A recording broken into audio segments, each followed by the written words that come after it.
Pak Ambar sudah join. Halo, saya di sini. Oh iya. Halo Pak Ambar, selamat pagi. Halo, pagi. Sudah sarapan? Alhamdulillah tadi ya Pak sahur. Oh iya, sahur. Hanya aku makan dulu. Gimana nih Pak kabarnya? Baik, alhamdulillah. Alhamdulillah ya. Masih WFH. Apa ada kesusahan Pak tadi waktu masuk atau gimana? Iya, sempat muter lama ya. Atau mungkin karena ada perlu semacam izin gitu ya dari IT atau gimana. Oh, tapi sudah bisa di itu kan ya Pak? Sudah bisa di. Sekarang udah. Oh iya. Halo Pak Mirza, apa kabar Pak? Halo, selamat pagi Pak. Pagi Pak dosen. Gimana kabarnya? Baik ya? Baik, alhamdulillah.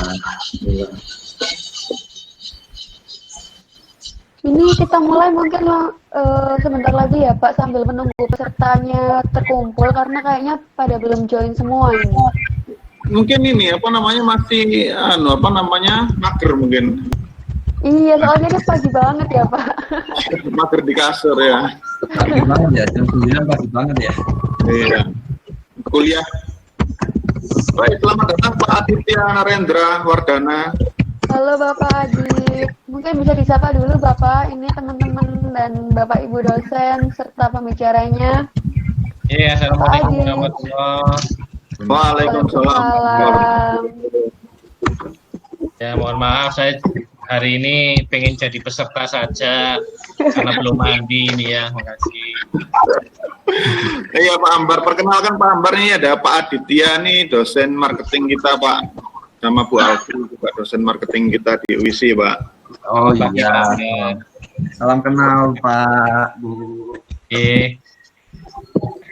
Pak dosen, saya kalau nggak datang sama dosen, iya. Pak, kita juga grogi Pak kalau ketemu praktisi Pak. Sama Pak. Soalnya kalau kita mau sekolah kan otomatis kan kita jadi siswanya Pak. Jadi, ya. Tapi kita malu Pak kalau misalkan kita ngajar sama praktisi yang lebih tahu itu kadang-kadang juga malu Pak kita Pak. enggak lah. Saya lebih tempe kalau dosen.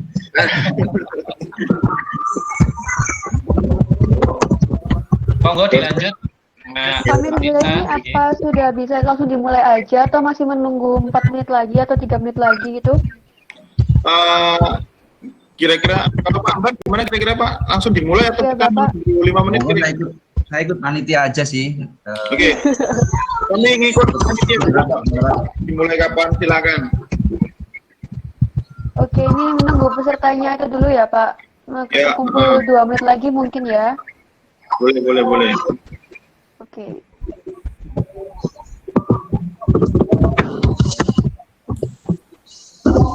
Pesertanya 91, kurang 9 lagi, kurang 8 lagi. Yang terdaftar di kita hari ini berapa Mbak? Mbak siapa namanya? Mbak Via Pak. Via. Mungkin ada 200-an ya Pak, 200 lebih ya yang Lebih ya? terdaftar. Tapi ini teman-teman kayaknya masih belum join semua, jadi kayaknya nanti waktu insya Allah di pertengahan itu mungkin bisa nambah-nambah terus. Gitu. Oh, gitu. Oke, siap.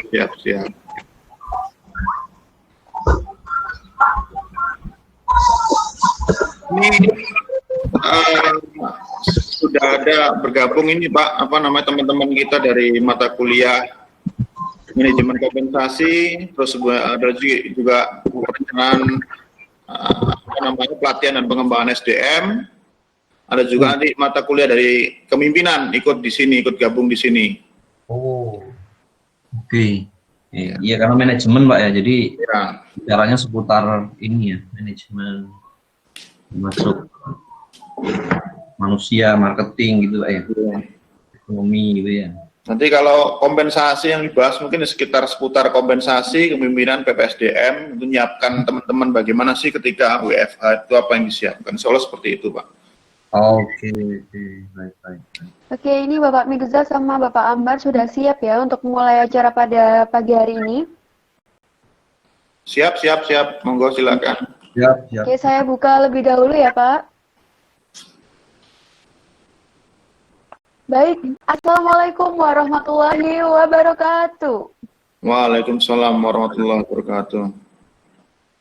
Selamat pagi dan salam sejahtera untuk kita semua.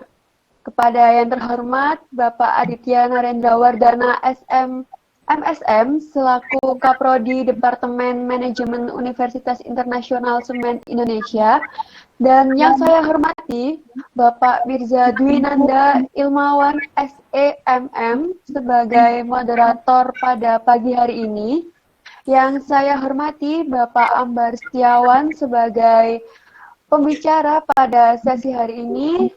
Yang saya hormati Bapak Ibu dosen Universitas Internasional Semen Indonesia serta peserta Manajemen Week 2020 yang berbahagia. Alhamdulillah pada pagi hari ini kita masih bisa bertemu secara online, walaupun secara online tapi tetap dengan keadaan sehat walafiat, tentunya atas izin Allah Subhanahu wa taala. Baik, sebelum melanjutkan acara pada pagi hari ini, alangkah baiknya kita berdoa terlebih dahulu supaya acara pada pagi hari ini bisa berjalan dengan lancar tanpa halangan apapun. Amin. Berdoa dipersilahkan.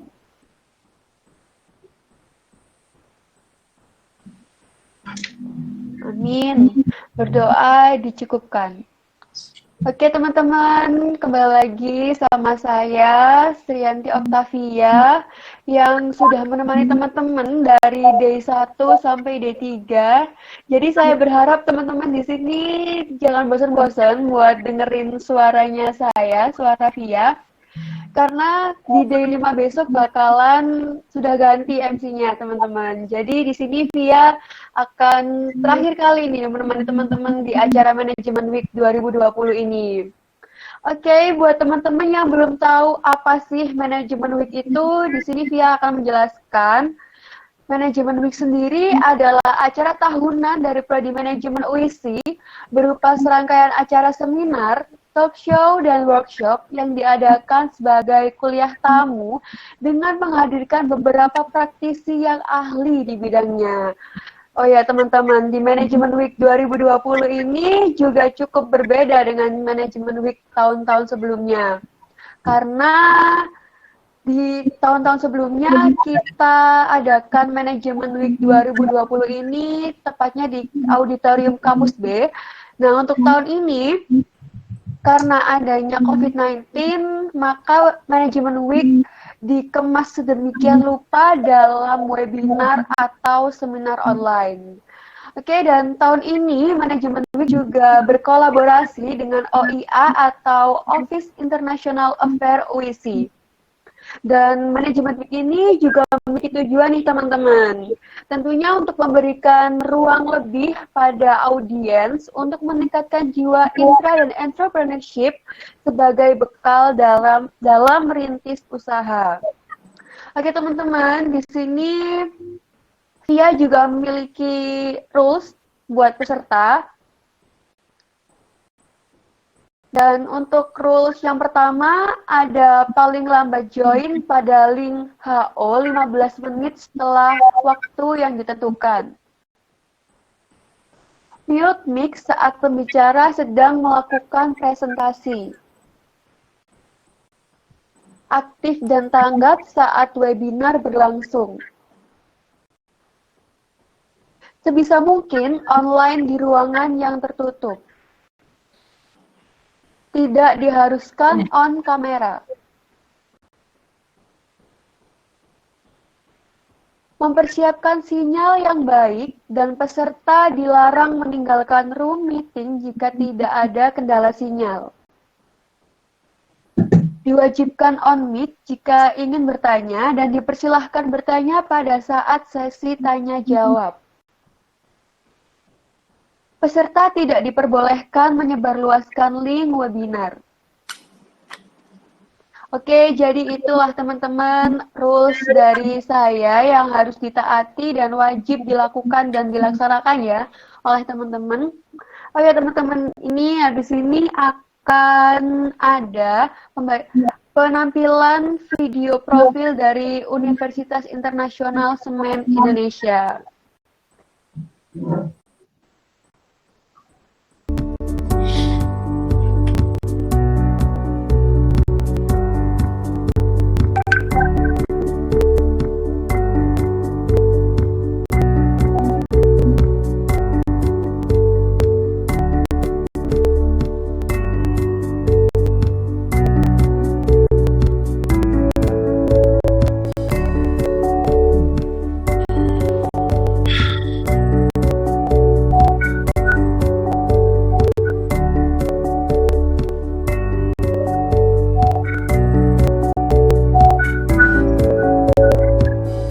Universitas Internasional Semen Indonesia adalah perguruan tinggi swasta yang terletak di pesisir utara Jawa Timur, lebih tepatnya berada di Kota Gresik.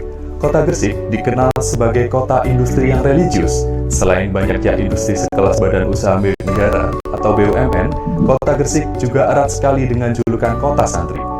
Maulana Malik Ibrahim, Sunan Giri, dan ragam pesantren adalah contoh kecilnya. Kampus ini berdiri sejak tahun 2013 dengan nama awal Sekolah Tinggi Manajemen Semen Indonesia atau STIMSI, dan pada tahun 2015 berubah nama menjadi Universitas Internasional Semen Indonesia atau UISI, dan telah memiliki 3 sektor kampus diantaranya Kampus A, Kampus B, dan Kampus C. Sebagai bentuk kepedulian tentang sumber daya manusia berkualitas dan lingkungan, PT Semen Indonesia Persero Tbk bersama Semen Indonesia Foundation mempunyai konsep untuk membentuk Green Heritage Campus Building, yaitu sebuah universitas yang diproyeksikan menempati lahan ex-pabrik semen yang sudah tidak aktif lagi. UISI juga berkomitmen untuk membangun area hijau dengan merubah lahan bekas tambang menjadi Eco Green Campus yang dapat memberikan manfaat lebih baik lagi bagi lingkungan dan kehidupan manusia. Dengan usia yang masih muda, UISI telah melakukan akselerasi yang luar biasa. Selain memiliki 3 sektor kampus, terdapat 85 orang dosen tetap lulusan dari perguruan tinggi ternama, nasional, dan internasional. Oke, itulah teman-teman cuplikan profil Universitas Internasional Semen Indonesia yang mungkin bisa mengobati rasa kangennya teman-teman nih yang pada kuliah ya. Oke, pagi ini kita akan ditemani oleh 2 pembicara dan 1 pembicara hebat dan juga moderator yang tak kalah hebat juga. Dan mungkin ini moderatornya teman-teman juga sudah tidak asing lagi, teman-teman UISI tentunya, apalagi untuk prodi manajemen. Oke. Langsung saja kita bacakan CV moderator, biar gak lama-lama ya teman-teman. Moderator kita pada pagi hari ini memiliki nama lengkap Mirza Dwinanda Ilmawan SEMM, lahir di Malang pada tanggal 27 November 1988. Memiliki riwayat pendidikan, berkuliah S1 pada Universitas Brawijaya, konsentrasi MSDM, dan berkuliah melanjutkan jenjang selanjutnya S2 pada tahun 2010 sampai 2012 di Universitas Brawijaya, konsen MSDM juga. Dan untuk riwayat pekerjaannya 2008 sampai 2010 menjadi tour leader di Agung Sedayu Tour and Travel, 2010 sampai 2014 menjadi tour leader di Fortuna Tour and Travel, 2014 sampai 2015 menjadi dosen di Timik Asia Malang, dan 2015 sampai sekarang menjadi dosen di Universitas Internasional Semen Indonesia. Oke, ini Pak Mirza, biar nggak lama-lama, karena teman-teman juga udah pada nggak sabar nih ya mendengarkan materi pada pagi hari ini. Langsung saja saya persilahkan kepada yang terhormat Bapak Mirza Dwinanda Ilmawan untuk memandu acara sharing session pada pagi hari ini. Silahkan Bapak. Oke, terima kasih Mbak Via. Oke, Assalamualaikum warahmatullahi wabarakatuh. Selamat pagi semua. Semoga dalam lindungan Allah Subhanahu Wa Taala pada pagi ini. Oke, jadi soalnya kuliah hari ini kan kita ngambil tema Managing the Employee During this Pandemic Disruption. Soalnya ya yang kita hadapi bersama di seluruh dunia ya kan, di mana kondisi saat ini soalnya kita bicara tentang dampak dari COVID-19 ya dalam dalam segi ekonomi global ya kan. Banyak perusahaan-perusahaan yang sekarang ini sudah mulai merasakan ya, mulai merasa tumbang ya kan, bahkan tapi juga banyak juga yang masih survive ya kan. Produktivitas mereka ini banyak sekali yang sudah mulai menurun ya kan. Ini kenapa menurun ya, karena kurangnya daya beli dari konsumen itu sendiri, sehingga untuk membeli produk mereka itu juga akan berakibat terhadap produktivitas dari perusahaan mereka. Ini yang akhirnya kita bicara tentang gimana sih untuk mempertahankan SDM ya kan, di mana sebetulnya ancaman dari SDM saat ini adalah bagaimana sih mereka akan menghadapi risiko pemecatan ya kan. Syukur alhamdulillah kalau ketika mereka masih dipertahankan oleh perusahaan ya kan. Nah, contoh misalkan ini saya kemarin barusan dapat kabar dari teman saya yang kerja di Jeko, ya kan. Teman saya kerja di Jeko itu dia menyampaikan bahwa sampai saat ini, ya kan, pemilik dari Jeko itu nggak tahu entah gimana. Kabar terakhir justru ada yang bilang bahwa si pemilik Jeko ini sedang di Singapura tanpa memberikan semacam kayak perhatian terhadap perusahaannya dia ya kan. Kita nggak tahu, mereka akhirnya otomatis perusahaan mereka dipegang oleh direktur-direktur di bawah pemilik seperti itu ya. Karena teman saya sendiri merasakan pemotongan gaji sampai dengan hanya menerima 45% gajinya, dan itu hanya gaji pokoknya saja. Bahkan ada juga teman saya yang Optik Internasional tuh ya, dia juga merasakan dampak di mana sebetulnya ada gaji, dia menerima gaji full ya kan, namun bonusnya sudah mulai dihilangkan, tapi itu alhamdulillah mereka masih bisa bekerja secara normal seperti itu ya.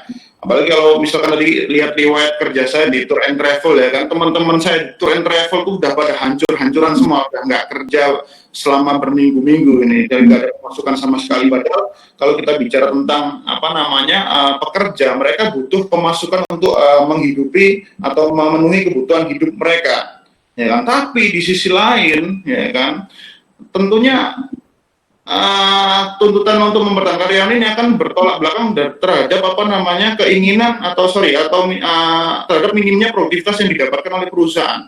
Sehingga bagaimana sih strategi dari perusahaan itu ya kan untuk merancang ulang atau mendesain ulang desain dari kompensasinya, kira-kira mereka harus merubah bagaimana supaya mereka bisa survive, perusahaan-perusahaan ini bisa tetap survive ya kan. Terus bagaimana sih kepemimpinan dalam menghadapi kondisi seperti ini di perusahaan. Dan juga kalau kita bicara mata kuliah PPSDM atau pelatihan dan pengembangan SDM, ketika ada COVID-19, apa yang harus disiapkan perusahaan terhadap karyawan-karyawan mereka yang harus bekerja di rumah ya kan. Bahkan untuk yang bekerja di kantor yang masih tidak bisa bekerja di rumah atau harus tetap bekerja di kantor, ini harus disiapkan bagaimana, prosedurnya bagaimana ya kan, itu yang harus dipertimbangkan lagi. Nah, untuk lebih detailnya lagi, maka hari ini kita sudah kedatangan narasumber ya kan, itu adalah Bapak Ambar Setiawan. Selamat pagi Pak Ambar. Pagi Pak Mirza, teman-teman. Oke, nah, Pak Ambar Setiawan ini beliau lahir di tahun 82 ya, lahir di Solo ya. Pendidikan beliau adalah psikologi ya kan, berkuliah di Universitas Gajah Mada ya kan.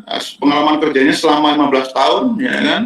Nah, beliau ini pernah menjabat sebagai staf ya di Mitsuba ya kan, tahun 2005 sampai 2006.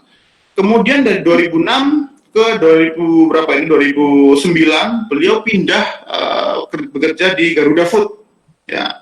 Nah, setelah itu tahun 2009 sampai dengan 2011 ini saya bacakan beliau pernah bekerja di Veron juga, kemudian kembali ke Garuda Food tahun 2011 sampai 2012, kemudian pindah lagi ke perusahaan atau ke PT 3 Point Central Indo, ya, kemudian tahun 2012 sampai 2016 cukup lama, ya kan. Kemudian 2016 sampai 2019 beliau pindah ke Gresik ya, ke Berry Callebaut Group, ini perusahaan coklat ya. Kemudian 2019 sampai saat ini itu pindah ke Padi Flour Nusantara. Nah, seperti itu. Nah, ini bagi teman-teman SDM, ya, teman-teman SDM ini nampaknya menarik ya, dari riwayat beliau ini kan rentang waktunya kan sangat singkat sekali ya. Ini bisa jadi topik penelitian bagi kalian yang tertarik meneliti Gen Z, Gen X ya, atau generasi milenial sekarang ya. Seperti itu. Oke, tidak panjang lebar lagi saya berbicara.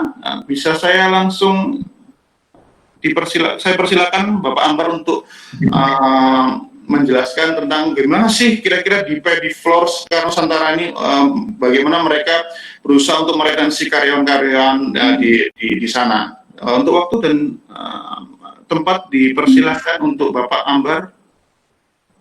Oke, terima kasih Pak Mirza. Ya, jadi teman-teman semuanya, perkenalkan nama saya Ambar seperti yang dikenalkan Pak Mirza tadi gitu ya.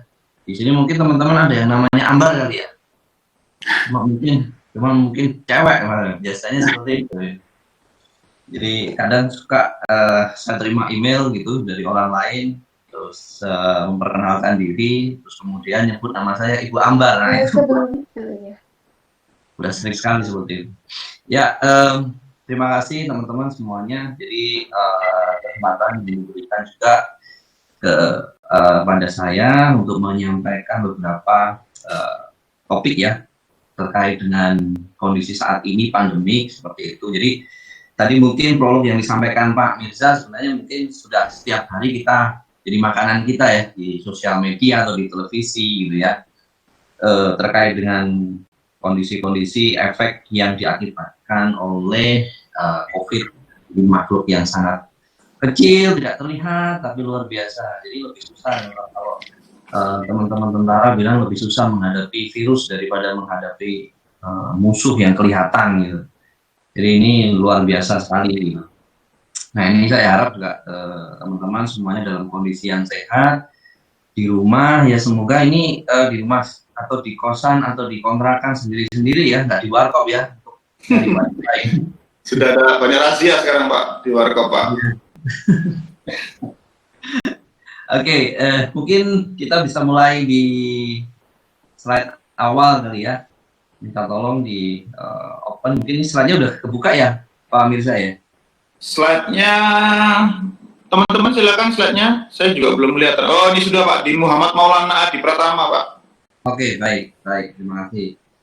Ya, jadi kelihatan di situ ya. Mungkin kalau misalkan teman-teman lihat saat ini di layar di slide awal ini ada makhluk, ada gambar di situ. Kira-kira kalau misalkan saya tanya gambaran pertama atau apa yang secara visual apa yang dipikirkan ketika melihat makhluk ini pertama kali? Mungkin ada yang bilang wah makhluk yang aneh, tapi ada juga yang bilang indah gitu ya. Ada merah, ada abu-abu, ada kuning, orange gitu. Jadi ya beginilah mungkin makhluk yang namanya COVID gitu, sama-sama kita ketahui yang menyerang kita saat ini, bukan hanya kita, bahkan mungkin dunia gitu ya. Managing the employee during pandemic disruption. Jadi slide kedua mungkin bisa dibuka. Ya, jadi kurang lebih sama seperti yang dijadikan bahan prolog tadi gitu ya. Dan ini beberapa fakta yang memang setiap hari mungkin akan kita dengar gitu ya. Di samping efek dari COVID itu ke lingkungan.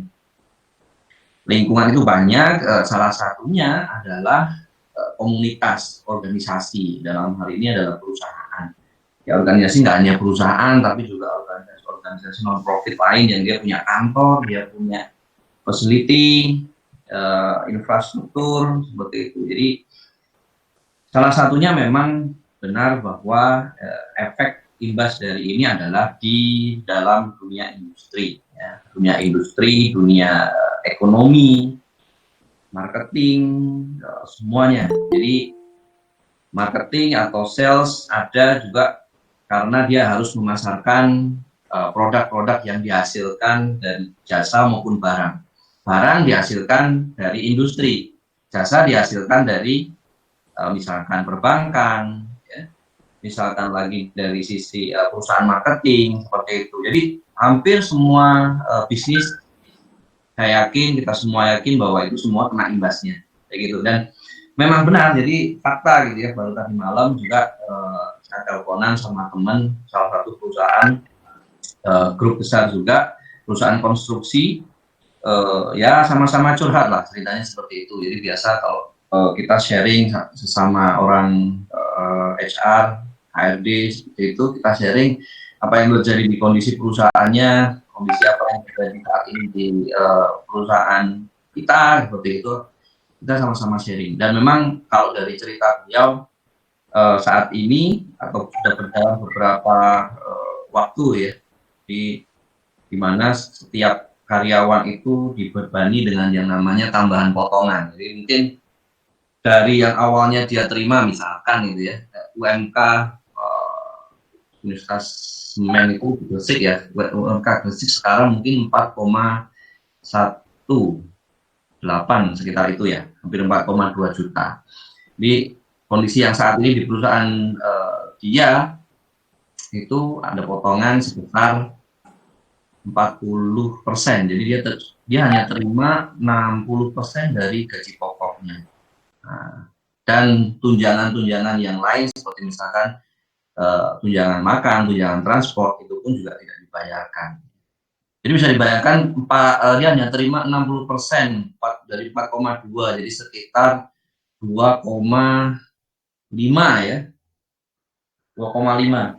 Dengan kondisi bahwa misalkan dia sudah berkeluarga, punya istri pastinya ya, dan misalkan dia punya anak, ya let's say hanya satu misalkan.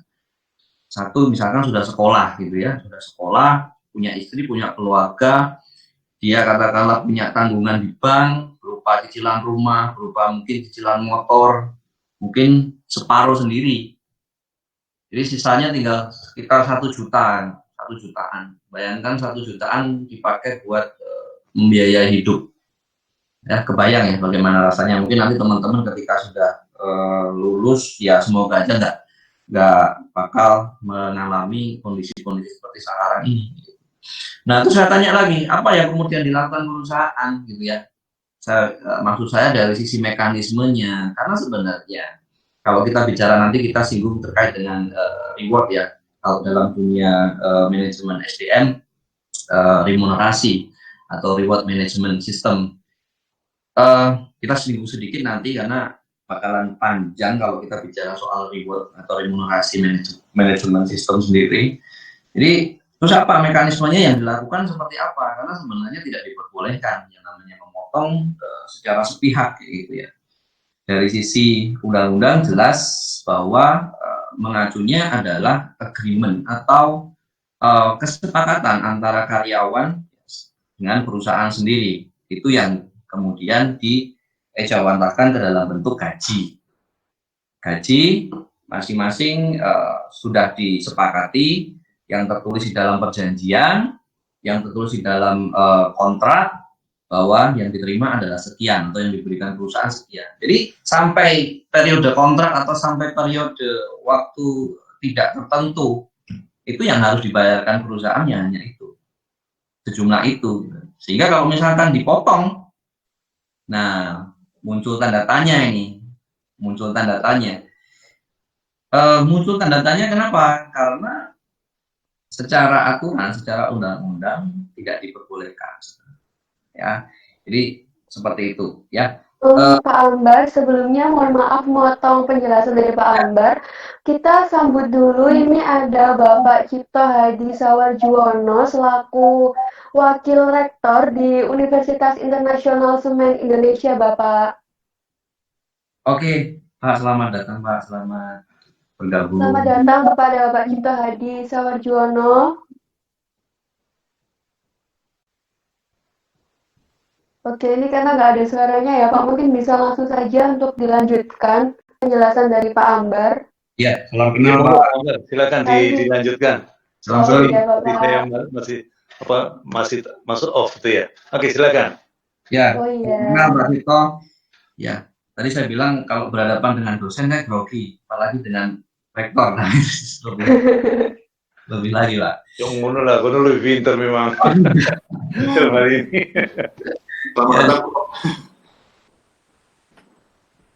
Ya, mohon maaf saya mungkin bisa lanjut. Jadi beberapa fakta ya, dan ini fakta yang tertulis di media.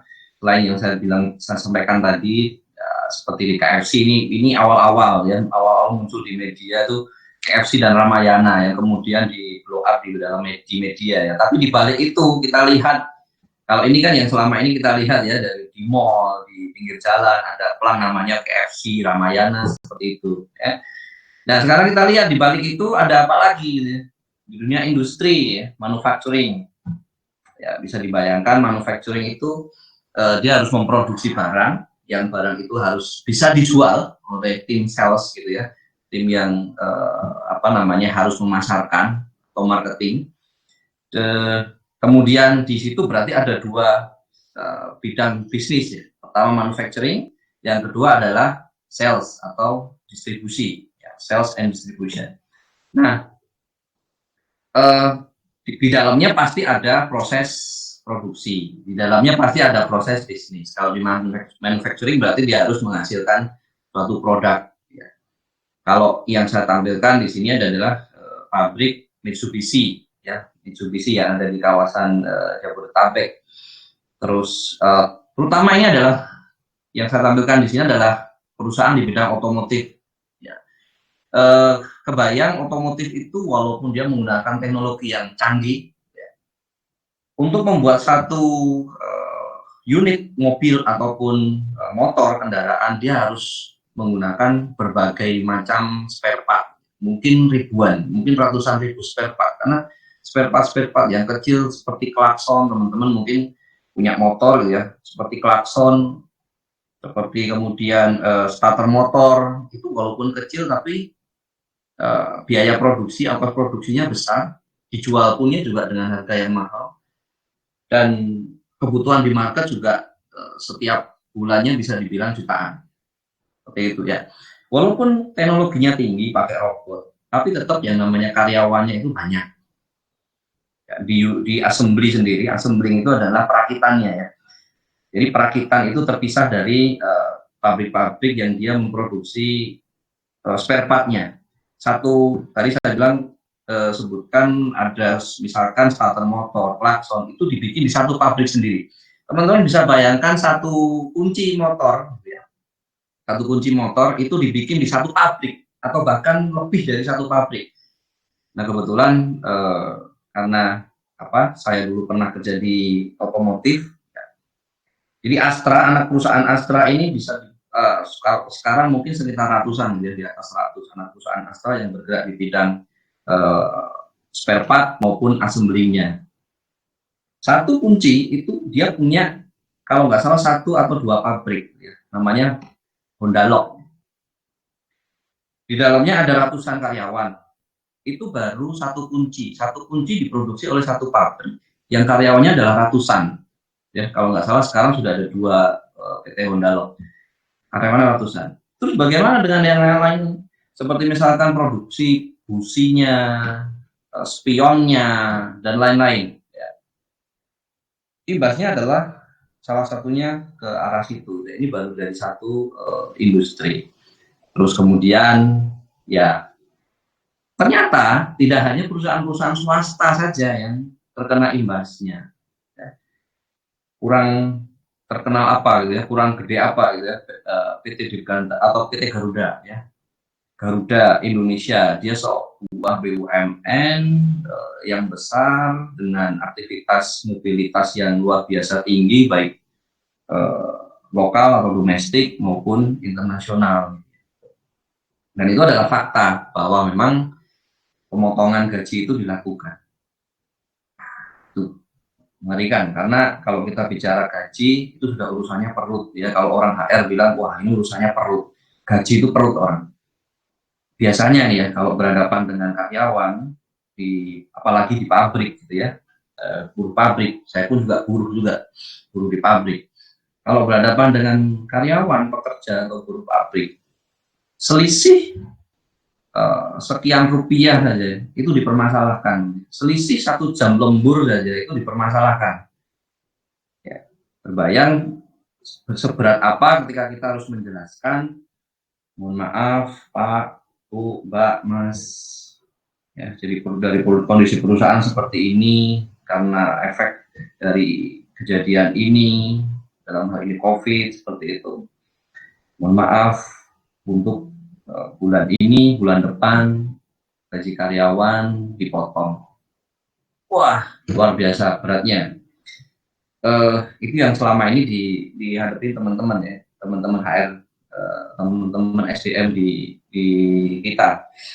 Termasuk juga ya salah satu teman yang saya telepon tadi malam, dia harus menyampaikan tidak hanya dipotong, tapi ada juga beliau dibebani harus mem-PHK karyawannya, memutus kontraknya.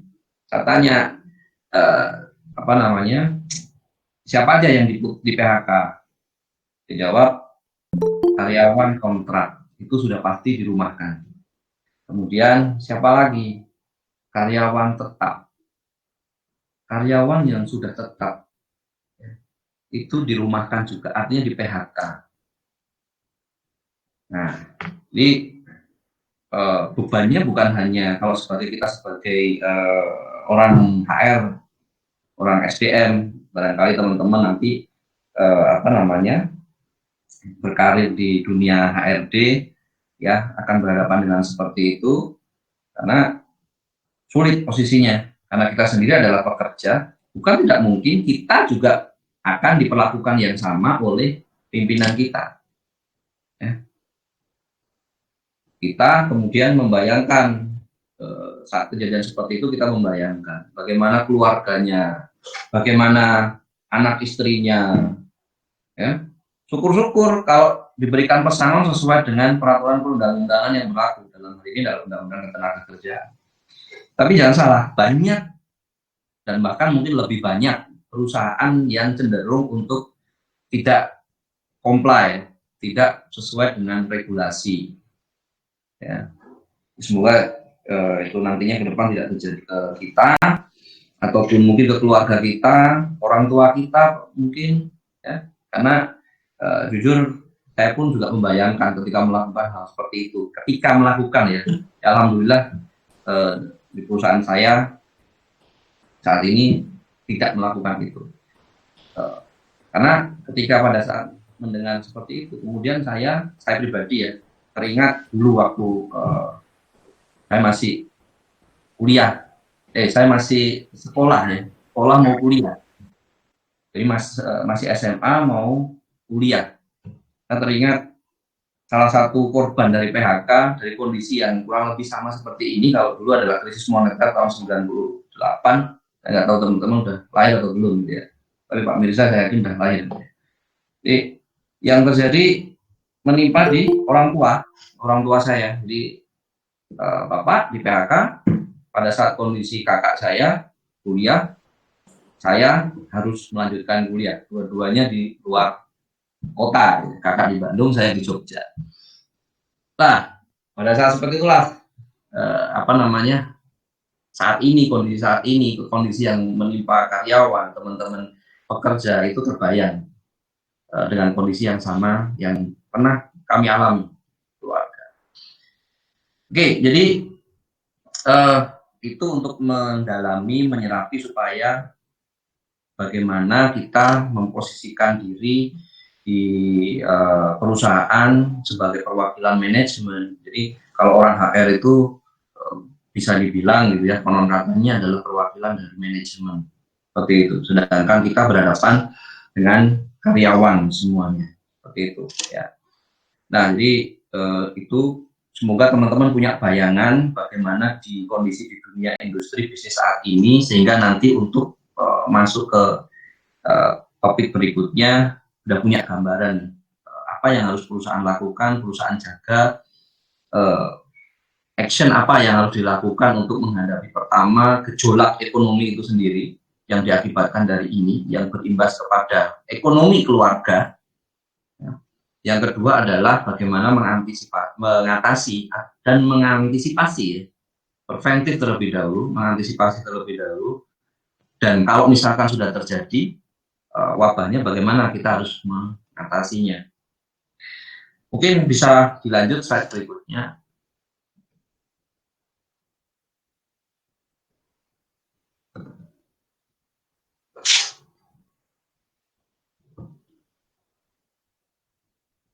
Di slide berikutnya, oke, ya, barangkali ya dalam bayangan saya mengenai BCP ini, Business Continuity Plan ini masuk di dalam salah satu entah itu mata kuliah ataupun bagian dari mata kuliah tertentu gitu ya, mungkin Pak Mirza ya. Jadi memang ini adalah berdasarkan teori yang kemudian dipraktekkan, diimplementasikan ke dalam bisnis secara real, gitu ya. Kita di di perusahaan. Jadi ada istilah namanya Business Continuity Plan. BCP ini hampir dilakukan oleh semua perusahaan-perusahaan yang memang sudah established dan memang dia concern terhadap kelangsungan bisnisnya. Pastinya kalau kita sebagai pemilik bisnis gitu ya, mulai dari level direktur ke atas, karena sudah mewakili owner atau pemilik dari perusahaan atau bisnis itu gitu ya, itu pastinya dia akan membuat sebuah prediksi, membuat sebuah, kalau istilahnya teman-teman supply chain atau production planning itu adalah forecast, proyeksi, prediksi ke depan. Nah, apa yang diprediksikan, apa yang diproyeksikan itu adalah sustainability-nya. Jadi kelangsungan ya, sustain kelangsungan ya. Sustainability dari perusahaan atau bisnis yang dijalankan di perusahaan kita.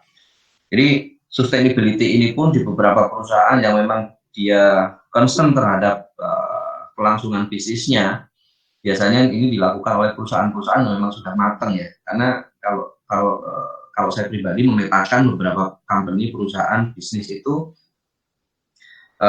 simpel aja saya bagi dua, perusahaan yang memang dia sudah mengarahnya ke strategic management, perusahaan yang belum ke arah situ.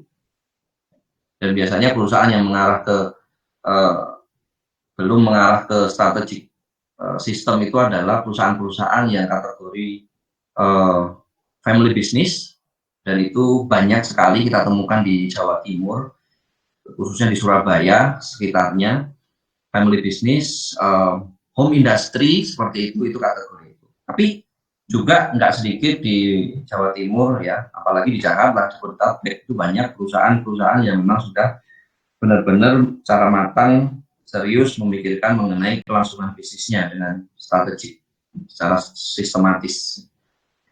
Nah, BCP kalau dari bahasanya sendiri ya, Business Continuity Plan.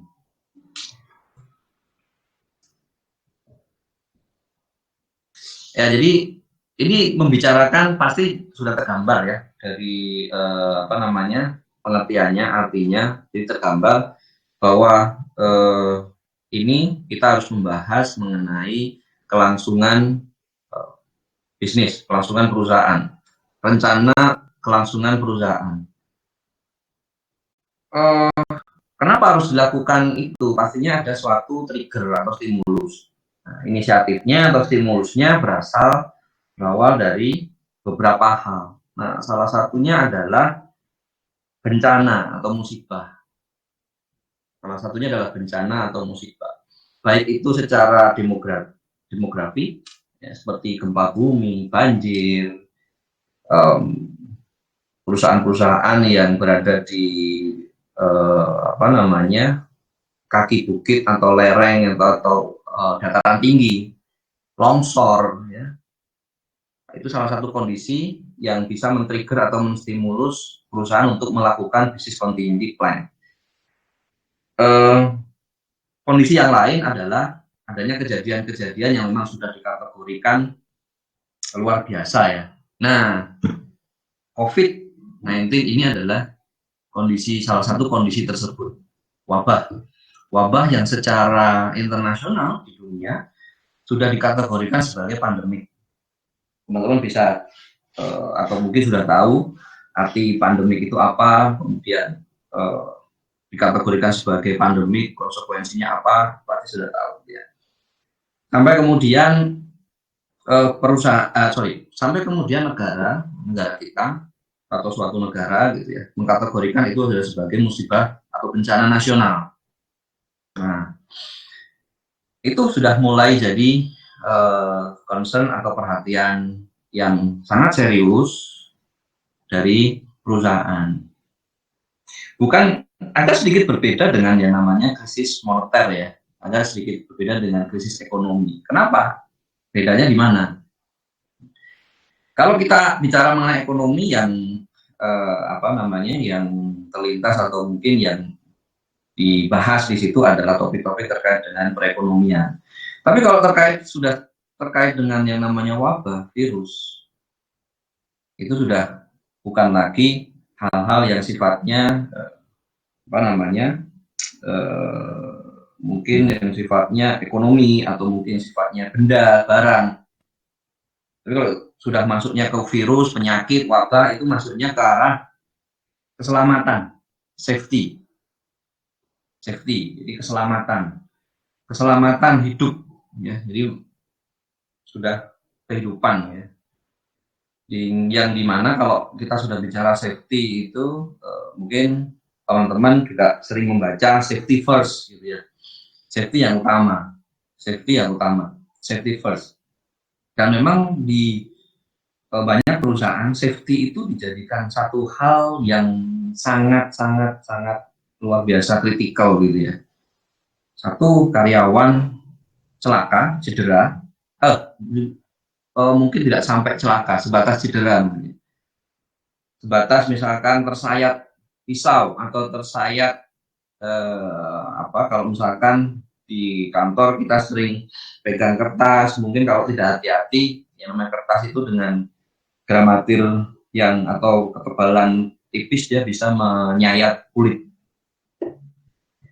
Di beberapa perusahaan itu jadikan satu hal yang sangat fatal, ya, karena sudah di situ sudah mengucur darah.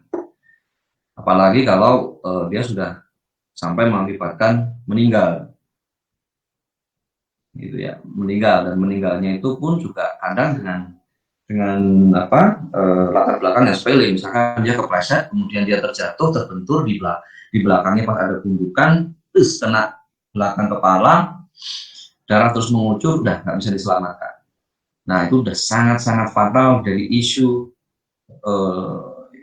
yang yang merebak atau isu yang fatal di suatu perusahaan. Nah, jadi virus ini pun sama, ya. Virus apapun itu sebenarnya, ya, tidak hanya COVID-19. Mungkin pada saat sebelum COVID-19 ini dulu ada SARS, MERS, ya. Konon katanya kan COVID ini adalah turunan dari itu, ya, pengembangan dari virus-virus itu sebelumnya sudah menjalar, gitu ya. Nah, ini pun juga dalam kondisi sekarang menjadi salah satu hal yang difokuskan, terlepas dari aktivitas di dalam satu perusahaan itu sendiri, gitu ya. Jadi hampir setiap hari itu menjadikan topik, ya. Nah, business continuity plan itu membahas mengenai apa step-step apa rencana apa step by step yang harus kita lakukan untuk mengantisipasi wabah ini. Ya, tentunya tujuannya supaya ya continuity ya, business continuity. Bisnisnya berjalan terus-menerus. Sehingga perusahaan menjadi tadi sustain. Ya. Nah, tentunya step by step-nya panjang gitu ya, di level top manajemen, pimpinan membahas mengenai ini, mulai dari potensi-potensi apa yang bisa berpengaruh, potensi apa yang bisa terjadi di perusahaan kita. Seperti misalkan, saya nggak tahu di topik sebelumnya, kalau saya lihat di di schedule di topik sebelumnya ada membahas mengenai production planning ya, kalau nggak salah ya, semacam supply chain seperti itu ya. Jadi itu pun juga berpengaruh ya, ketersediaan raw material, karena pastinya ada pembatasan yang dilakukan oleh pemerintah, aparat, sehingga mobilitas pergerakan sesuatu di lapangan atau di jalan itu dibatasi. Nah, itu berpengaruh terhadap supply chain, terhadap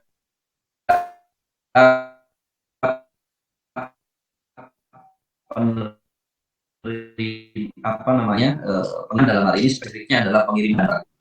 Rata-rata perusahaan, hampir semua perusahaan bahan baku ya di industri ya, bahan baku itu menjadi komponen yang berpengaruh terhadap proses produksi itu sekitar 80-90%. Ya. Nah, itu tergambar dari apa? Tergambar dari biaya yang dikeluarkan untuk mendatangkan material itu. Jadi 80% dari 100% total biaya perusahaan, 80% kurang lebih ya, itu adalah dari sisi raw materialnya, beli atau membeli raw materialnya, pengadaan raw materialnya, bahan bakunya. Nah, semoga dapat gambaran. Nah, kalau bicara soal gaji, itu sebenarnya sangat kecil komponen di dalam proses produksi, proses industri itu gaji itu komponennya sangat bisa dibilang sangat kecil sekali. Jadi kalau pembelian raw material bahan baku tadi 80%, ya mungkin gaji itu sekitar hanya 5%-nya saja. Ya, sisanya adalah energi seperti listrik, gas, bahan baku untuk mesin, itu mungkin sekitar 10-15%. Nah, Pak Ambar, mohon maaf memotong penjelasannya. Ini saya reminder ya Pak, waktu presentasi sampai jam 10:20 Oke, siap. Oke, terima kasih. Ya. Silakan dilanjut Bapak. Terima kasih. Nah, saya lanjutkan. Jadi dalam BCP ini perusahaan akan membahas mengenai sistematikanya, step by step apa yang akan dilakukan ke depan. Nah, kalau kita bicara apa yang dilakukan, kita membahas nanti kita ada bahasan lagi. Nah, setelah slide ini kita bahas mengenai apa sih yang berpengaruh, apa sih yang efek apa yang ditimbulkan terhadap manajemen SDM, dari sisi manajemen SDM-nya. Bisa dilanjut ke slide berikutnya. Nah, oke. Ya, sebelum kita masuk ke managing employee-nya ya. Jadi kalau kita berada di dalam dunia SDM, manajemen SDM, itu ada beberapa hal komponen yang ada di dalamnya, aspek yang dicakup di dalamnya. Antara lain masalah legal. Legal itu adalah masalah hal-hal yang terkait dengan hukum ya. Kemudian terkait dengan reward management. Di situ juga ada terkait dengan, kita juga ada beban tanggung jawab dari sisi finansial dan lain-lain ya. Nah, hal-hal yang harus kita lakukan, teman-teman SDM yang harus lakukan itu adalah memang kita diminta untuk selalu mengupdate yang namanya legal, mengupdate yang namanya peraturan yang diberlakukan oleh pemerintah. Tujuannya untuk apa? Supaya perusahaan tadi itu supaya tetap berjalan. Jangan sampai kita terlewat sedikit pun aturan peraturan baru yang dikeluarkan, ya, sehingga itu bisa memberhentikan industri. Jadi jangan salah, aktivitas industri itu bisa diberhentikan secara sepihak oleh pemerintah atau aparat yang tentunya yang berwenang, ya, apabila kita tidak memenuhi ketentuan yang berlaku. Nah, ini yang sebenarnya tanggung jawab beratnya orang SDM. Kalau kita sebagai orang produksi, orang teknik, itu kita berhadapan dengan bagaimana mesin itu supaya tetap berjalan, bagaimana produksi supaya tetap berjalan. Tapi kalau kita di legal, di SDM, di legal ini kita berhadapan secara keseluruhan bagaimana pabrik ini, perusahaan ini tetap berjalan. Kalau kita terlewat tidak memenuhi ketentuan aturan yang berlaku, yang diberlakukan, apalagi zaman COVID seperti ini kan banyak nih. Contoh misalkan di situ saya sertakan, ya, PP nomor 21 tahun 2020. Baru berarti ya, ini baru diterbitkan tahun 2020 semenjak COVID. Ya. Aturannya tentang apa? Pembatasan sosial berskala besar. Ya. Nanti mungkin di slide terakhir, materi terakhir ada komponen-komponen apa saja yang dilakukan oleh perusahaan. Nah, kalau kita nggak ikutin aturan yang ada di dalamnya, ya sudah, perusahaan bakalan kena sanksi. Yang efeknya, akibatnya bisa perusahaan itu ditutup, industri itu, bisnis itu ditutup. Misalkan lagi, kita harus paham pada saat kita harus aware, harus sadar, harus ngeh bahwa pemerintah dalam hal ini adalah presiden sudah menetapkan kedaruratan masyarakat terhadap coronavirus disease. Presiden mengeluarkan itu, dan di dalamnya itu ada aspek yang berkaitan dengan industri. Kemudian surat edaran Menteri Perindustrian bahwa perusahaan yang tetap beraktivitas selama masa COVID, selama masa pandemi, selama masa itu tadi penetapan kedaruratan masyarakat coronavirus disease, selama masa itu harus ada izin khususnya. Dan ini saya ingat baru diterbitkan di bulan Maret, itu pun bukan awal Maret gitu ya. Sehingga pasti setiap saat itu pasti akan ada perubahan-perubahan, update seperti itu. Kalau kita terlewat, kita nggak punya izin ini, ya udah, kita kena sanksi, bahkan perusahaan bisa diberhentikan aktivitasnya. Makanya kita harus melakukan pengajuan yang namanya operasional izin pabrik dan mobilitas. Itu ya. Kemudian selain dari legal ya, ini dunianya SDM berkaitan dengan duit, berkaitan dengan uang, berkaitan dengan itu tadi ya, ujungnya adalah perut ya. Nah, dari sisi reward pun teman-teman mungkin punya gambaran ya. Kalau kita bicara reward itu adalah terkait dengan gaji, terkait dengan benefit, atau kalau di SDM biasanya lebih familiar compensation and benefit. Di dalamnya ada gaji, ada benefit-benefit yang lain seperti misalkan ada tunjangan, ada fasilitas asuransi kesehatan, kemudian ada fasilitas-fasilitas yang lain dan macam-macam ya. Itu dibahasnya di dunia reward management system. Nah,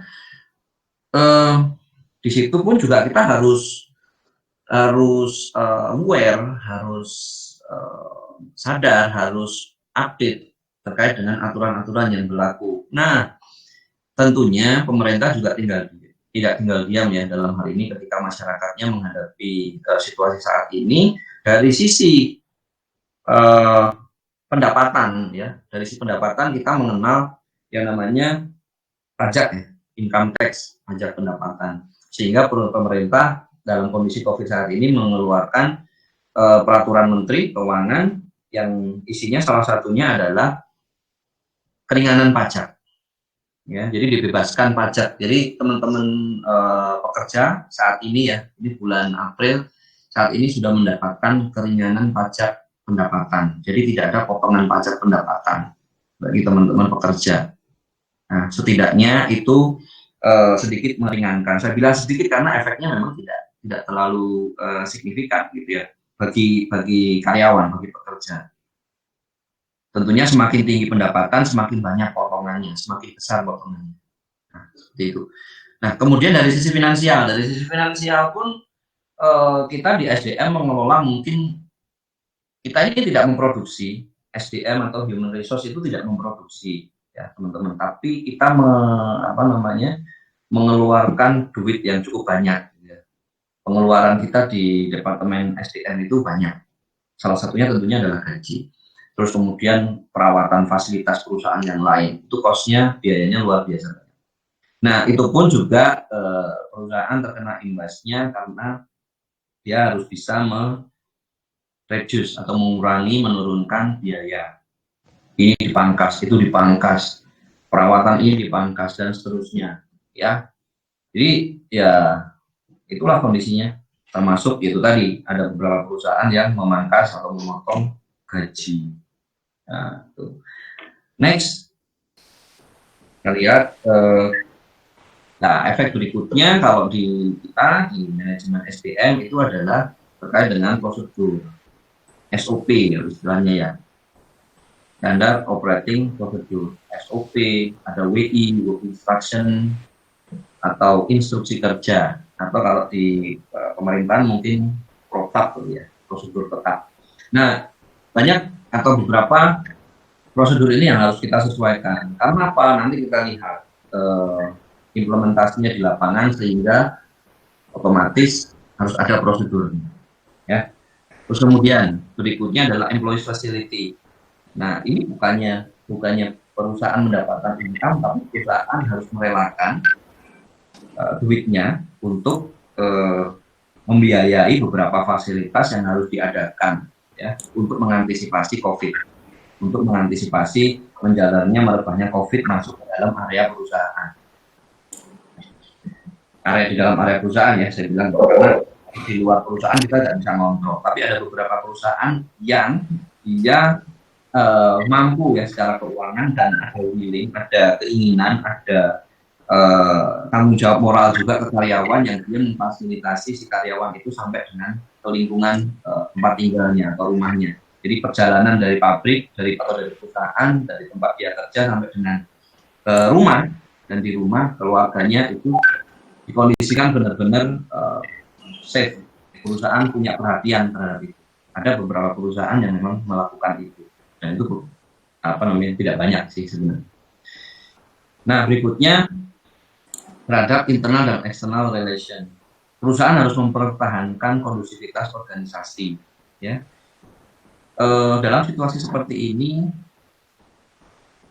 kita punya karyawan yang dia pun juga punya perasaan, pemikiran seperti itu ya, yang harus kita jaga ya kondusivitasnya, yang harus kita jaga keberadaannya ya.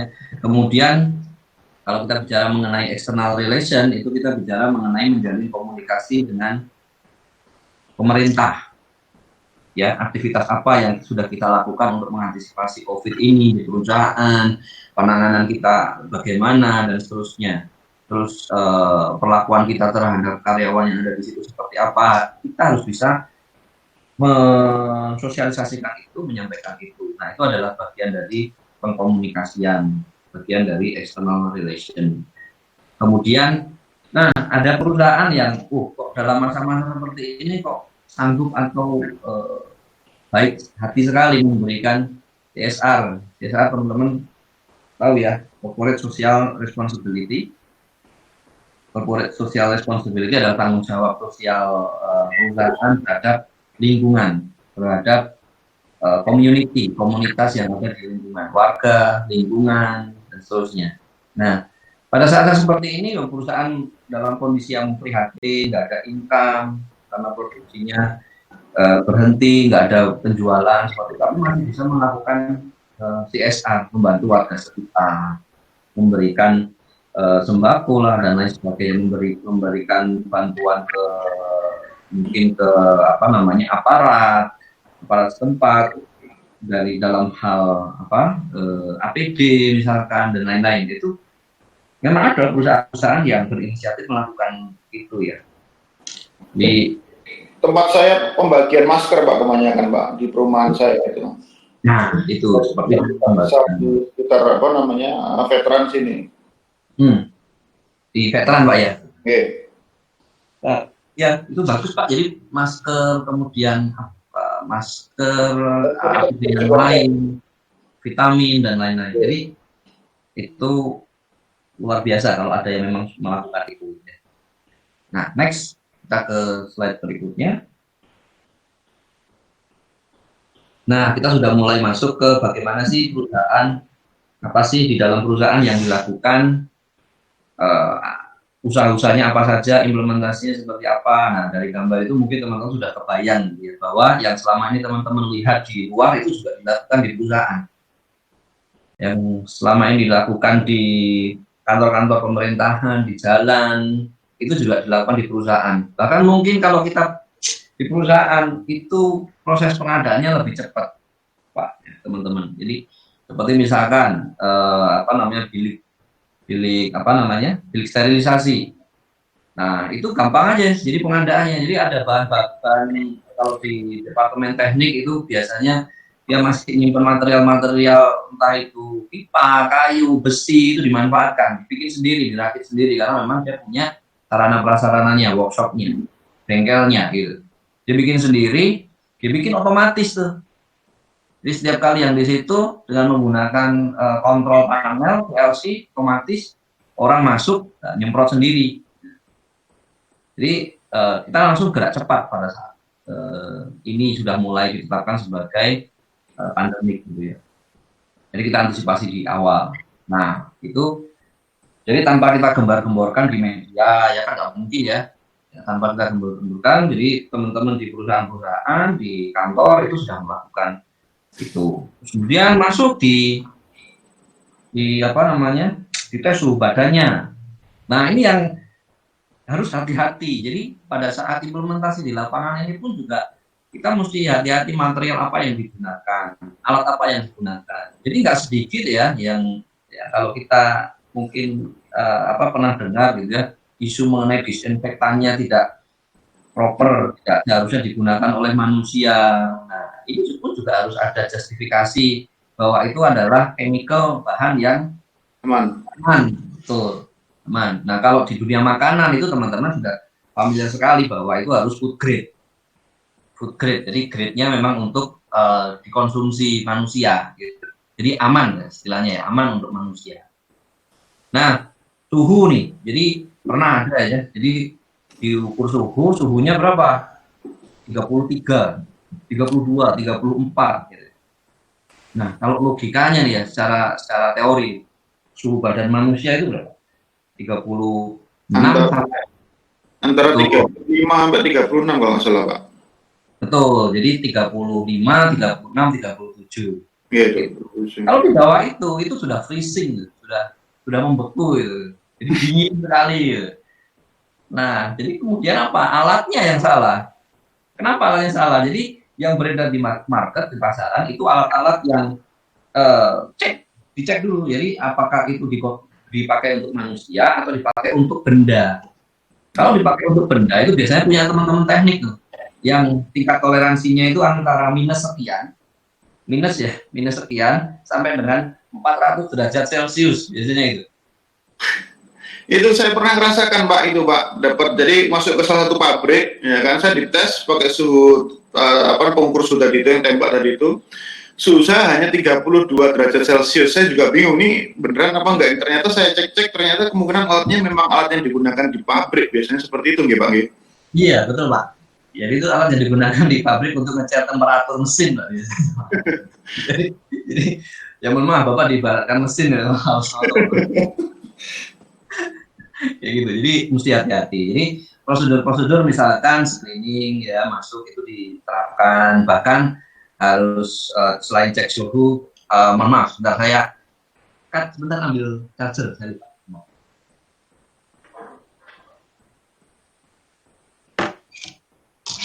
Oke, sambil lanjutkan. Jadi screening masuk, suhu, kemudian penyemprotan disinfektan, mobil kita disemprot kendaraan kita disemprot saat masuk itu pun juga dilakukan ya.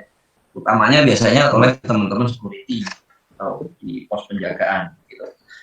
Social distancing atau physical distancing. Wah, ini udah sekali setiap waktu, setiap saat kita ingatkan untuk melakukan itu. Dan memang kami kalau di dunia industri kantor itu ada medianya. Kita melakukan sosialisasi, kita melakukan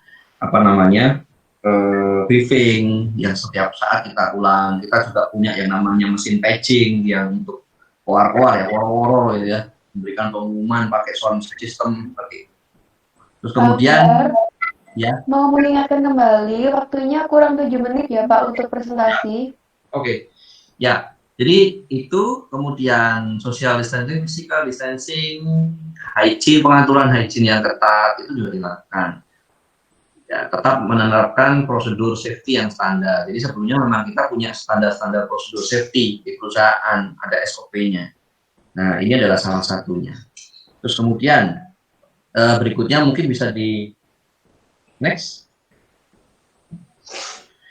Ya, terkait dengan kita harus, nah ini hal yang sederhana, simpel tapi sangat berarti ya, melakukan komunikasi ke karyawan. Jadi jangan capek, kita juga nggak boleh capek, tidak boleh lelah untuk terus-menerus mengingatkan karyawan, mengingatkan semuanya apa yang harus dilakukan, sering cuci tangan dan seterusnya. Kalau kita di perusahaan makanan berbeda dengan di perusahaan, agak berbeda di perusahaan lain ya. Kalau di makanan harus yang namanya, kalau kita punya chemical, punya disinfektan itu harus food grade. Berbeda mungkin di perusahaan otomotif, di perusahaan kayu, plastik seperti itu. Mereka mungkin tidak harus yang food grade. Nah ini pun juga harus kita hati-hati karena beda chemical yang food grade dengan non food grade. Nah komunikasi ini bisa banyak hal. Kita punya medianya, kita punya ya sama seperti di kuliah, di sekolah ya, kita punya mading, kita punya harus bikin poster, banner seperti itu ya. Kemudian briefing dilakukan pada saat meeting dilakukan, ada tamu juga harus di briefing dulu sebelum masuk. Jadi seperti itu pun juga di perusahaan kita lakukan. Next, nomor 3, strategi yang kemudian dilakukan adalah memastikan kebijakan di perusahaan diterapkan secara adil. Nah, ini terkait dengan kompensasi benefit tadi, ya. Benefit itu tidak hanya duit, tapi benefit itu juga menyangkut hak-haknya dia ya, seperti izin, cuti, istirahat karyawan, itu juga harus diterapkan. Gitu. Kalau yang namanya sakit ya nggak boleh masuk, strict, harus ketat, ya, harus ketat.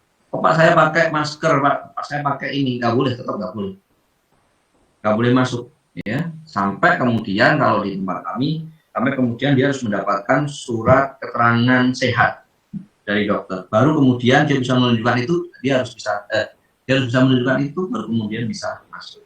Kemudian nomor 4, menyediakan support yang berarti bagi karyawan itu peralatan-peralatan seperti misalkan kalau di gambar itu adalah hand sanitizer, kemudian kita memisahkan tuh. Jadi masing-masing karyawan punya botol minumnya sendiri per nama.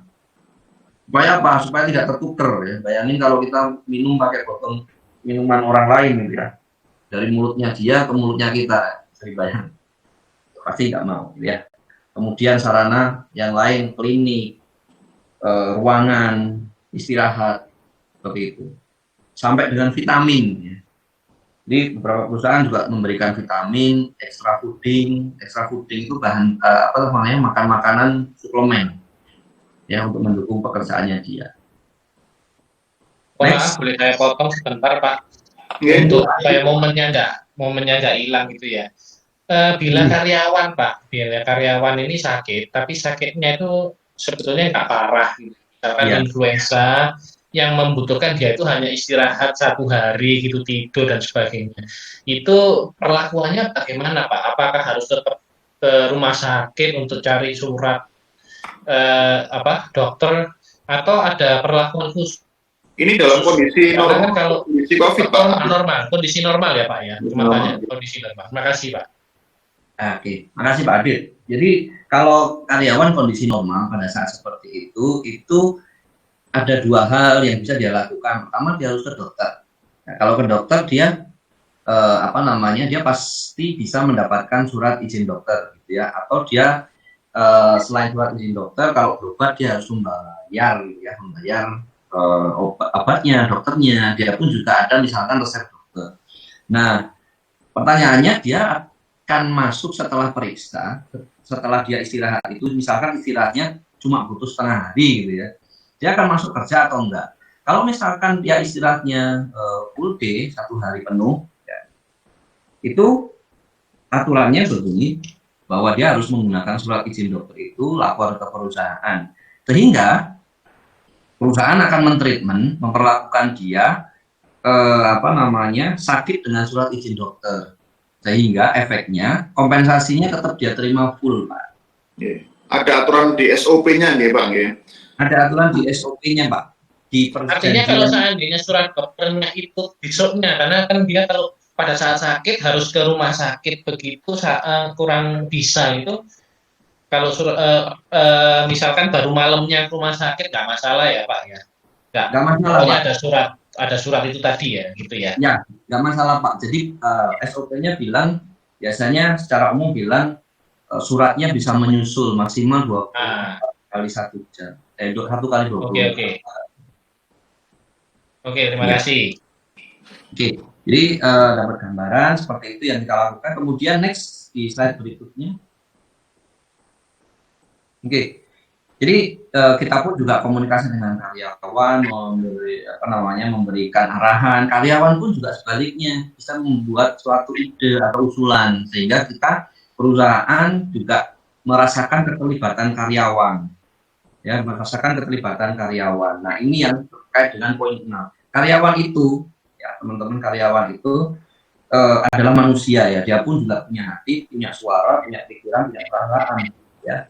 Dia pun juga bisa berkontribusi ke perusahaan. Jadi kalau di perusahaan ada satu topik lagi yang namanya employee engagement. Jadi bagaimana kita perusahaan bisa menstimulus, mengengage karyawan untuk bisa berkontribusi ke perusahaan. Nah, salah satunya adalah itu tadi, menampung ide-ide masukan mereka, ya itu salah satunya. Jadi mengajak mereka untuk bersuara seperti itu. Nah, jadi nomor 5 dan 6 ini ada kaitannya, ya. Kemudian ya itu kalau di situ ada istilah mungkin sebentar, ada foto bagaimana kalau di perusahaan itu juga melakukan physical distancing, foto yang paling kiri pada saat training ataupun meeting kita pun juga jaga jarak. Ya, training ya. Jadi pada saat training kita jaga jarak. Dan itu kita tandai. Ya. Nah, next. Itu masih mungkin belum ada yang pakai masker, Pak ya. Coba Pak, sebentar Pak. Oh iya, Pak Ambar, mungkin ini waktunya sudah habis ya Pak untuk sesi presentasi. Nanti bisa langsung ini Pak ke sesi pertanyaan, barangkali nanti muncul pertanyaan kita. Nggak usah, supaya lebih banyak discuss seperti itu, nggih. Ya, nggak apa-apa. Jadi yang slide berikutnya, sedikit aja, slide berikutnya ini sebenarnya adalah apa yang kita lakukan itu adalah sejalan dengan instruksi, peraturan, ketentuan yang ditetapkan oleh pemerintahan. Karena kalau di situ di slide ini ada peraturan gubernur apa saja yang dituliskan, klausul-klausul apa saja yang harus dimiliki oleh industri itu ada di situ dan sudah tergambar di slide-slide yang sebelumnya tadi itu, materi yang sebelumnya. Nah, itu sejalan dengan itu saja. Oke, terima kasih Pak Ambar, nggih. Mungkin dari Prof. Cep, mohon maaf tadi saya mau menyambut tapi mic saya ternyata belum saya juga. Barangkali ada pertanyaan Prof. Cep yang bisa diajukan di sesi tanya jawab ini. Nggih, Prof, monggo. Betul, saya ikut aja. Saya ikuti aja. Oke, monggo, lanjut. Oke. Terima kasih. Terima kasih, Prof. Ini sesi pertanyaannya bagaimana, Mbak Via? Apakah langsung diketik di kolom komentar? Iya, boleh Bapak. Dan mungkin ini bisa dibatasi ya Pak untuk penanya, beberapa penanya seperti itu biar waktunya juga tidak lama-lama. Kemudian yang ingin bertanya langsung bisa saja tulis di kolom komentar dan nanti bisa on mic, begitu Bapak. Oke, silakan. Oke, terima kasih. Ini sebenarnya topik yang bahasannya sangat menarik sekali sebetulnya ya. Tadi itu prolog saya adalah bagaimana sebetulnya perusahaan ini ingin bertahan di di dunia bisnis mereka, kan? Tapi juga di sisi lain bagaimana sih untuk mempertahankan karyawan ini juga butuh biaya yang juga lumayan tinggi di tengah posisi produktivitas mereka yang juga semakin menurun. Karena menurunnya kenapa? Karena juga konsumsi dari masyarakat yang membeli pun juga menurun juga seperti itu. Oke, silakan sudah dituliskan, monggo silakan Pak Ambar. Kira-kira ini ada tiga penanya nih, 4 penanya, silakan. Kita mulai dari dosen dulu mungkin ya, ada Pak Aditya Narendra nih bertanya, apakah ada ada skema cuti tengah hari, misal ada keluarga meninggal, dia harus pulang tengah hari. Ini dalam kondisi normal atau bagaimana nih Pak Adit? Monggo dijelaskan dulu Pak Adit. Pak Aditya? Ya, kondisi normal. Kondisi normal, oke. Saya jawab ya. Oke, monggo silakan Pak. Terima kasih Pak Adit. Jadi cuti atau ketentuan cuti ataupun izin itu tergantung dari kebijakan perusahaan masing-masing, Pak. Ada perusahaan yang memang dia memberlakukan cuti setengah hari. Ada yang tidak sama sekali seperti itu. Ada yang kalau misalkan kasusnya adalah seperti yang Pak ceritakan ini, dia bisa mengambil izin pulang ya, atau izin keluar dari pekerjaannya. Jadi tergantung dari kebijakan masing-masing. Gitu. Tadi ada beberapa perusahaan yang tidak mau mempersulit itu, membuat administratif itu sebagai birokrasi yang sulit. Jadi tidak usah dimasukkan sebagai cuti setengah hari, tapi sebagai izin pulang juga bisa juga seperti itu. Jadi tapi kompensasi tetap normal ya Pak kalau seperti itu. Normal Pak. Jadi kalau saya pernah juga di perusahaan yang memang benar-benar strict ya ada dipotong cuti setengah hari itu, sehingga muncul yang namanya cuti yang setengah hari itu. Tapi saya juga pernah create kebijakan daripada merepotkan administrasi kita, dan itu juga memang benar-benar kebutuhan dari karyawan sendiri, ya sudah pakai izin pulangnya tanpa memotong cuti gitu. Tapi Pak, ini terakhir, kepercayaannya ya, faktor kebenarannya, apakah orang tua meninggal atau mungkin anaknya sakit, itu kan perusahaan tidak tahu apakah dia berbohong atau tidak. Itu gimana ya Pak? Ya, tentunya kita punya batasan ya Pak ya, keterbatasan untuk verifikasi data yang dia sampaikan ya. Kalau misalkan kasusnya adalah keluarga yang meninggal, tentunya perusahaan juga pasti akan memverifikasi kebenarannya ya. Misalkan dari perusahaan selain mengendaki surat izin, tapi dia juga harus ada surat kematian gitu. Nah, biasanya gini Pak, kalau dari cerita yang Pak Adit sampaikan ini, kalau keluarga itu ada keluarga inti, keluarga yang tinggal serumah ya. Keluarga inti itu terdiri dari istri atau suami dan anak. Kalau keluarga yang tinggal di rumah mungkin ada orang tuanya yang tinggal di situ, atau mungkin paleknya, budenya seperti itu tinggal di situ. Ada juga yang keluarga jauh. Nah, tinggal kategori mana? Kan kalau keluarga inti, istri atau suami atau anak yang meninggal, dan orang tua ya, orang tua itu artinya orang tua kita ataupun orang tua istri kita, mertua kita, itu ada ketentuannya sendiri secara undang-undang, ada izinnya. Jadi kalau ada keluarga yang meninggal, ya itu ada anak misalkan ya, pengalaman kalau dulu anak saya yang pertama itu meninggal karena DB, jadi secara undang-undang itu ada ketentuannya, pekerja atau karyawan diberikan hak izin. Turut berduka Pak. Ya. Oke Pak, matur nuwun Pak. Monggo pertanyaan berikutnya. Oke, pertanyaan berikutnya ini kalau dari saya, dari Mbak KPP ya, Mbak Kusnia Pratama Putri. Nah, ini dari jurusan manajemen UISI. Ya, silakan Mbak Kusnia untuk on mic. Sebelumnya terima kasih karena udah diberikan kesempatan untuk bertanya Pak. Di sini saya mau bertanya mengenai bagaimana sih cara seorang manajer itu melakukan negosiasi kepada karyawannya sendiri mengenai potongan gaji, potongan transport yang sudah dijelaskan sama Bapak sebelumnya. Misalnya nih Pak, ada karyawan yang menolak mengenai keputusan tersebut karena dirasa tidak sesuai sama keputusan atau kesepakatan yang sudah dibuat di awal. Gimana sih Pak solusi baiknya untuk perusahaan dan juga untuk karyawannya tersebut? Terima kasih Pak. Oke, terima kasih. Terima kasih. Jadi ya ini dilematisnya sebagai orang SDM di situ ya. Jadi kita mengkomunikasikan sesuatu yang itu unpopuler ya, tidak populer. Tidak enak didengar itu Pak. Dengar gitu. Kalau kita mengalami itu pasti juga nyesek gitu. Nah, bagaimana cara mengkomunikasikannya? Ini kita bicara berarti kalau itu di luar dari ketentuan ya, Pak Mirza ya, Mbak ya, penanya. Jadi kondisi khusus. Berarti kondisi khusus di luar ketentuan. Ini sebenarnya tidak serta-merta kalau kita sebagai orang SDM yang apa ya, benar-benar perhatian dengan karyawannya, tidak serta-merta kemudian saat atau waktu keputusan ini diambil itu posisi kita seperti apa. Tapi ini perjalanan panjang kita sebelum-sebelumnya, di mana kita sebagai orang SDM itu harus punya keterkaitan dengan karyawan, punya hubungan yang punya hubungan yang baik dengan karyawan yang dibangun selama beberapa waktu, sehingga karyawan itu pun dengan kita juga tidak menganggap kita perwakilan manajemen, tidak usul karyawan Pak biasanya Pak.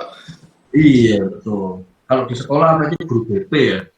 Guru BP ya betul. Jadi posisikan sebagai guru BP yang memang SDM itu adalah mengayomi, ya, syukur-syukur bisa menyelesaikan permasalahan karyawan. Nah, dari hubungan yang sudah dibangun selama beberapa waktu itulah kemudian ketika kita menyampaikan hal itu ada sedikit bantuan, gitu. Ada bantuan dari sisi psikis, ada sisi keterdekatan. Dari moralnya sudah dekat gitu ya. Walaupun kalau sudah dekat itu pasti berat ya, tapi di sisi lain keterdekatan itu akan dari sisi si penerima berita itu dia pun juga akan melihat kita sebagai rekan dekatnya dia, sahabat dekatnya dia gitu. Sehingga itu juga secara psikis akan mempengaruhi si penerima itu, ya, penerima PHK itu dari sisi ini kabar buruk gitu ya. Tetapi yang menyampaikan si ini gitu ya, rekan saya yang sudah dekat dengan saya gitu ya, selama ini membantu saya dalam hal pekerjaan. Ada rasa nggak enaknya. Jadi kita pun juga gimana ya, kalau orang psikologi bilang bisa mempermainkan psikis atau bisa mengkondisikan ya, mungkin konotasinya nggak negatif, bisa mengkondisikan psikisnya lawan bicara kita seperti itu. Sambil juga kita juga tentunya menjelaskan ya, ini adalah efek dari apa, latar belakangnya apa.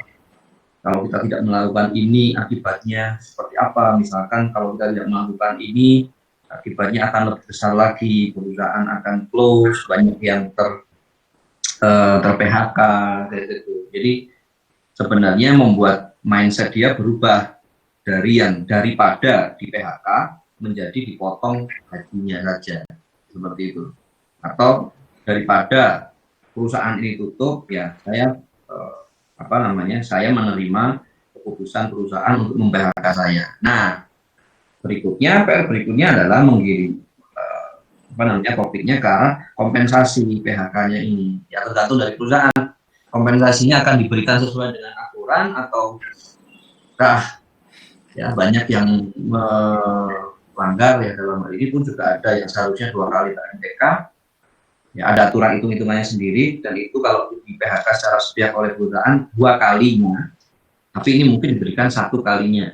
Itu pun juga butuh dijelaskan sendiri ya. Nah, penjelasannya itu biasanya akan lebih mudah diterima kalau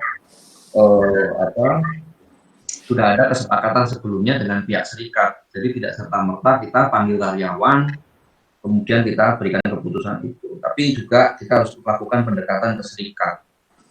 union. Ya. Gitu. Terima kasih Pak Ambar. Saya lihat di list ini ada Bu Alvina tanya nih, Pak Mirza ada yang ingin saya tanyakan, mau nggak silakan Bu Alvi untuk menanyakan pertanyaannya, silakan waktu dan tempat Bu Alvi. Oke, baik. Terima kasih Pak Mirza dan Pak Ambar. Saya mau sedikit bertanya ya Pak ya.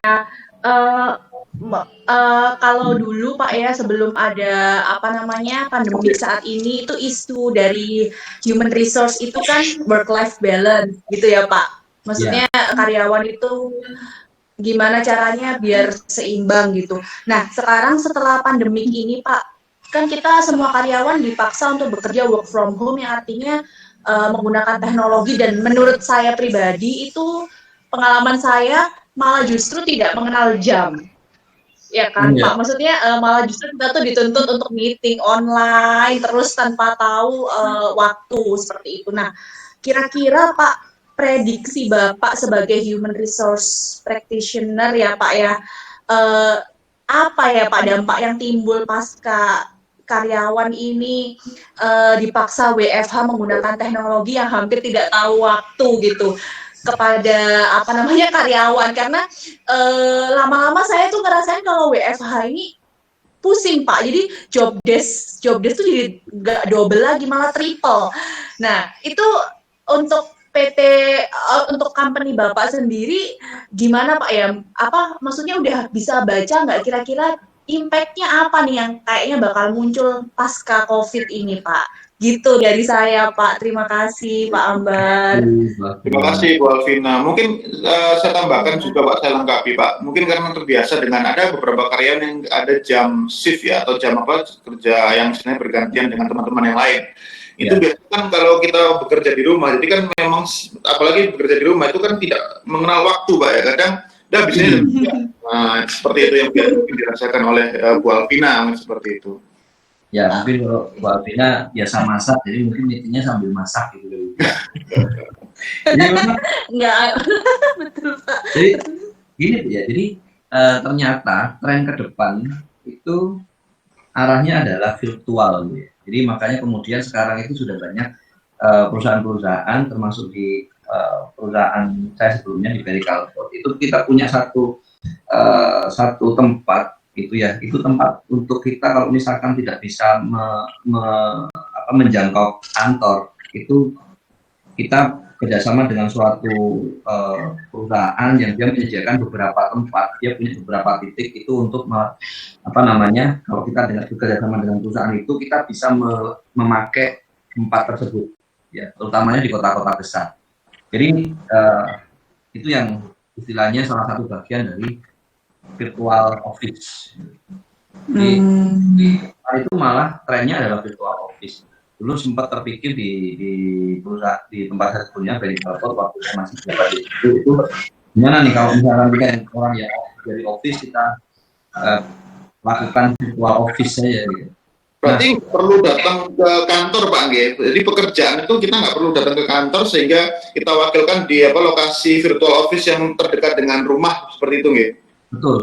Betul Pak. Jadi persis seperti itu gitu. Waktu itu kita sudah coba implementasikan tapi tidak sampai 100% ya. Misalkan ada saya lagi tugas keluar di Surabaya misalkan, jadi saya bisa hampir menggunakan tempat itu. Nah, memang ya kalau kita memang tidak secara disiplin untuk menetapkan SOP-nya WFH ini juga konsekuensinya bakalan seperti itu, apalagi kalau kita berhadapan dengan owner pimpinan-pimpinan yang itu tadi tidak kerja workaholic. Iya betul. Kemudian kalau kita berhadapan di perusahaan yang masih family business itu ya jangankan diminta untuk meeting ya, kita mungkin 24 jam harus on call gitu. Nah, sampai itu menjadi kebiasaan di situ. Nah, ini biasanya kultur perusahaan yang tadi saya bilang mungkin tidak secara strict mengontrol, mengetatkan SOP. Jadi makanya WFH itu pun juga ada SOP-nya. WFH itu ada SOP-nya, misalkan dia ada prosedurnya, misalkan dia Jadinya jam sekian saya harus check in atau absen gitu ya. Dan terus kemudian misalkan saya harus bisa dihubungi, karyawan harus bisa dihubungi sewaktu-waktu selama jam kerja tersebut. Jadi ada SOP-nya, tinggal dimasukkan aja di dalam ketentuan tersebut yang kemudian disepakati bersama bahwa untuk melakukan meeting itu ada waktu-waktunya tentunya gitu. Nah, bagaimana kita menggiring kebiasaan yang di office yang biasanya kita lakukan di kantor di WFH itu tadi gitu. Kalau kita di office sampai dengan jam 5 atau sampai jam 4 ya, kita giring kebiasaan itu sampai di situ. Nah, saya yakin kalau kita sebagai stakeholder di perusahaan itu di perusahaan itu di kantor tersebut, kita juga pasti nggak ingin ya melakukan aktivitas di situ. Jadi ya tahu aja antara kita dengan rekan kerja kita yang lain. Oke, baik Pak. Iya, sudah Pak. Terima kasih. Oke, mungkin 2 pertanyaan lagi ya saya bacakan ya. Ini ada pertanyaan dari Mbak Wafik Pak yang lumayan tadi, pertanyaan-pertanyaan lain insya Allah sudah sedikit nyambung dengan pertanyaan dari sebelumnya ya. Ini kalau Mbak Wafik ini mau bertanya tentang bagaimana sih penerapan sistem PHK ya kan di perusahaannya Pak Ambar ketika ada kejadian wabah seperti ini, atau mungkin bukan PHK ya, lebih terkait ke PHK-nya, terus kemudian pemberian kompensasinya, atau mungkin justru bagaimana sih memilah orang-orang yang akan di PHK kan, kira-kira gimana? Apakah sudah melakukan itu atau belum kira-kira? Ya, Pak, di perusahaan saya saat ini gitu ya, maupun yang satu perusahaan sebelum saya saat ini gitu ya, alhamdulillah kami tidak melakukan PHK tersebut ya. Jadi apalagi di kondisi saat ini, dan di saat ini perusahaan saya saat ini itu kita lagi proses pembangunan project gitu ya, dari mulai nol sampai dengan proses pembangunan yang masih belum selesai 100% gitu ya. Tapi operasional aktivitas non produksi sudah berjalan, office trial seperti itu sudah berjalan. Nah, walaupun kita belum ada income sebenarnya, perusahaan ini belum menghasilkan income, tapi kita juga coba pahami kondisi ini tidak kemudian serta-merta kita melakukan PHK ya, karena mayoritas sebenarnya sudah karyawan tetap di kami, dan ada beberapa karyawan kontrak, ada karyawan outsourcing. Even bahkan karyawan outsourcing sendiri yang kita pekerjakan ya, teman-teman yang bekerja sebagai security, cleaning service, yang orang mungkin tidak menganggap, tidak melihat added value-nya, ya. Itu pun kita nggak melakukan PHK ya, alhamdulillahnya. Jadi kalau seperti itu juga susah jawabnya karena kami tidak melakukan PHK. Tapi buat teman-teman perusahaan lain yang melakukan PHK, tentunya ada mekanisme-mekanisme yang harus dilakukan sesuai dengan aturan. Jadi tetap kita berpegang, kalau melakukan itu kita harus berpegang pada ketentuan perundang-undangan yang benar. Bahwa kalau misalkan dia adalah karyawan kontrak, misalkan ya, karyawan kontrak itu durasinya misalkan sampai dengan Januari Desember. Sekarang di bulan April gitu ya.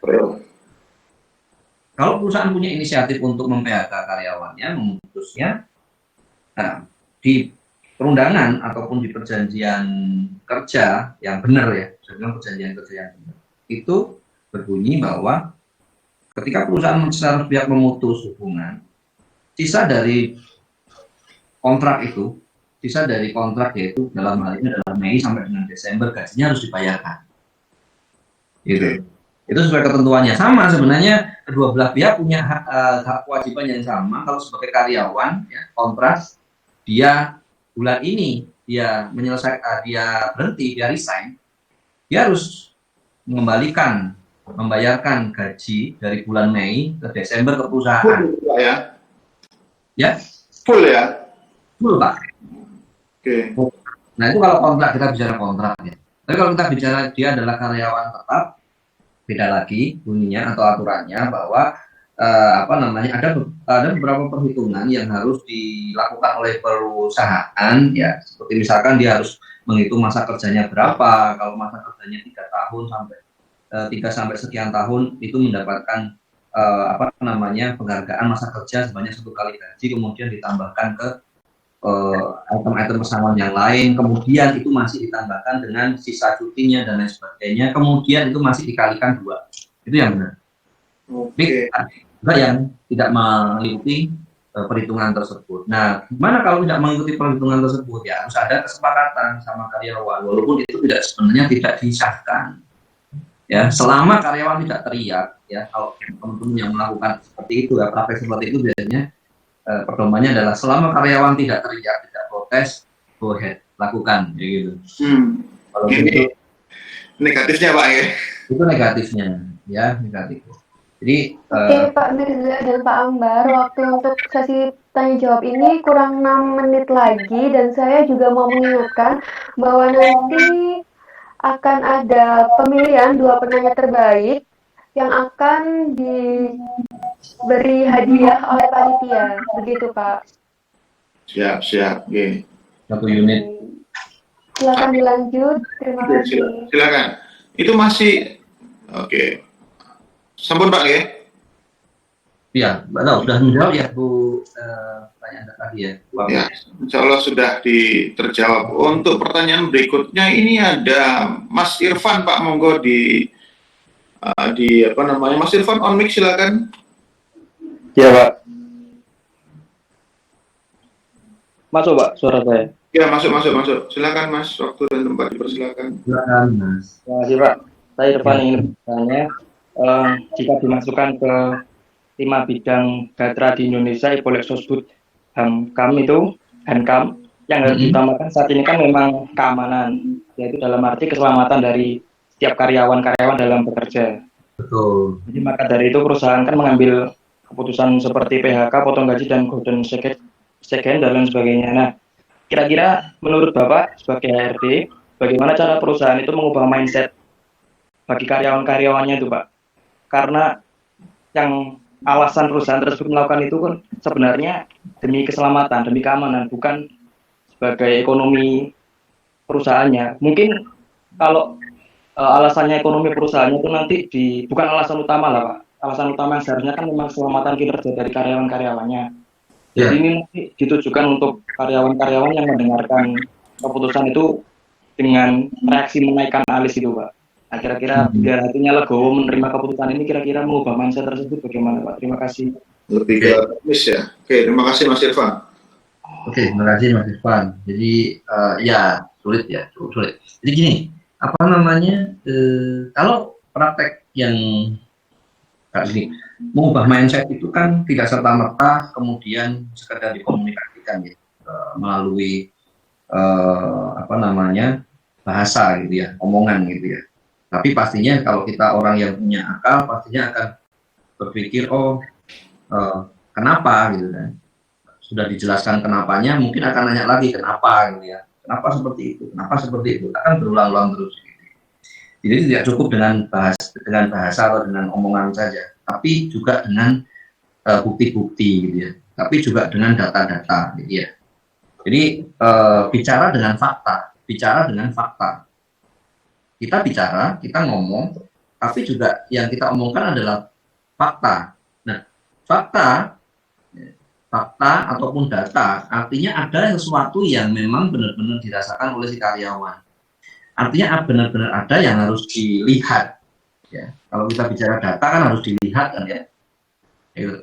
Kalau kita bicara fakta harus dilihat gitu ya.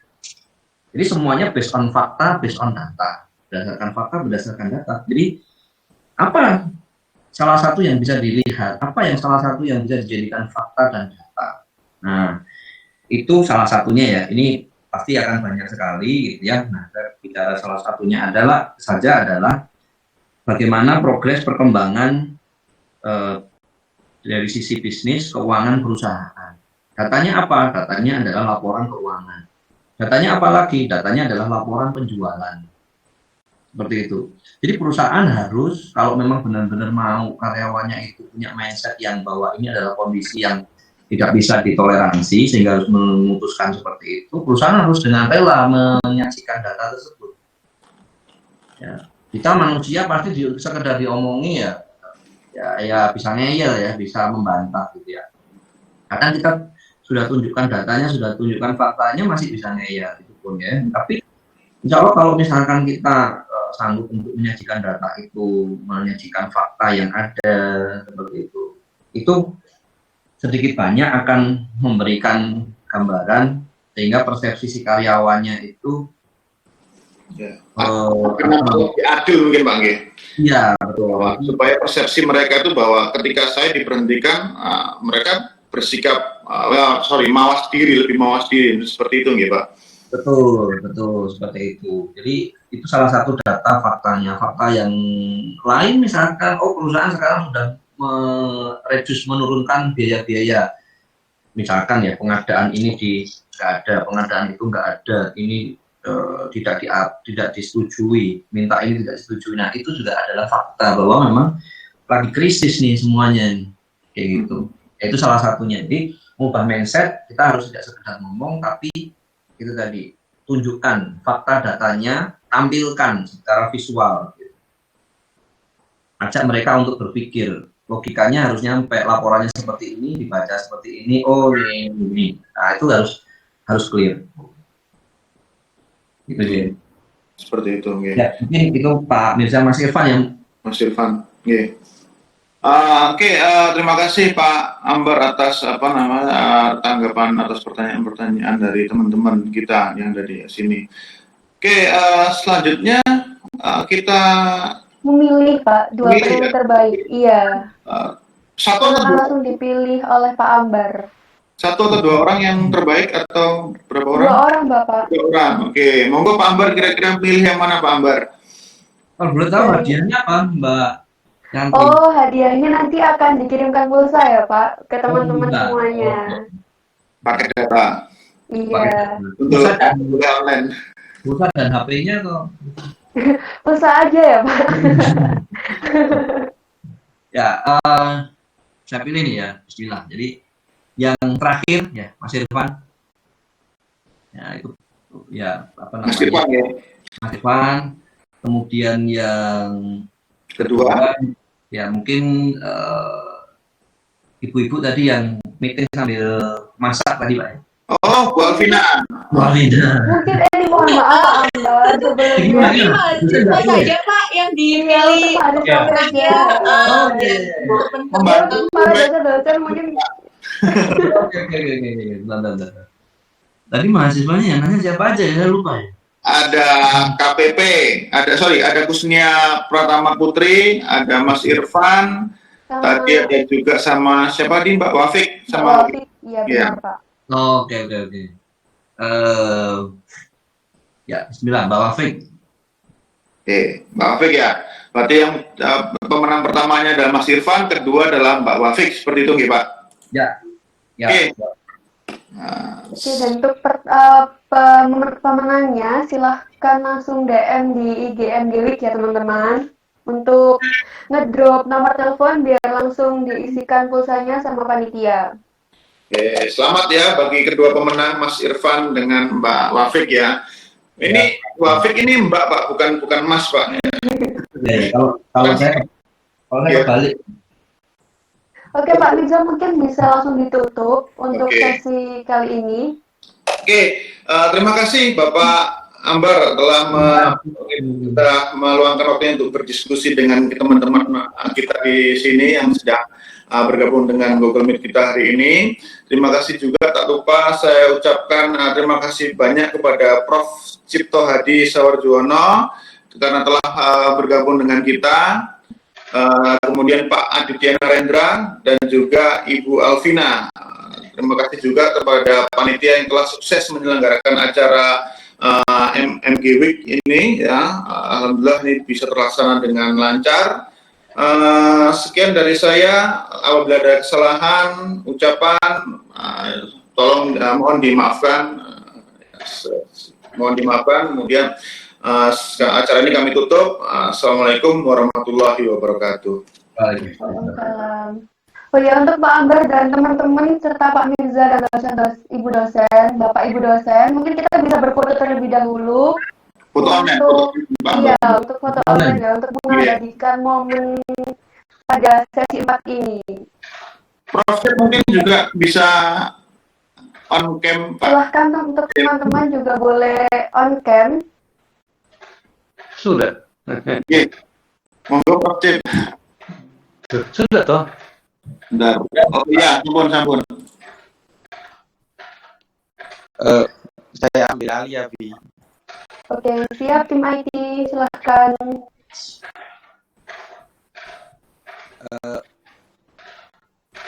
Sesi foto ada 2. Jadi yang sesi pertama itu foto gaya formal dan yang kedua itu gaya bebas. Oke, bebas tuh gimana ya? Oke, terserah mungkin ya Pak, atau Pak Ambar punya gaya nih biar serempak nih teman-teman. Untuk yang kedua. Nggak bebas ini foto 2x2 atau gimana ini? Ya, Kita tunggu 1 menit ya. Mungkin teman-teman mau nyalain kameranya. oke, silakan teman-teman yang lain untuk on cam semua ya, yang peserta di sini ya. Oh, ada Bu Rutin loh. Ada Bu Rutin. Oh iya, Bu Rutin ini Pak Ambar ini adalah direktur kita di SDM. Beliau yang sangat jasa sekali bagi teman-teman kita yang lagi status ya. Terima kasih Bu Rutin. Bu Rutin bisa foto bareng juga Bu Rutin. Nah, jangan meninggalkan Pak. Banyak ya. Nih, ampun.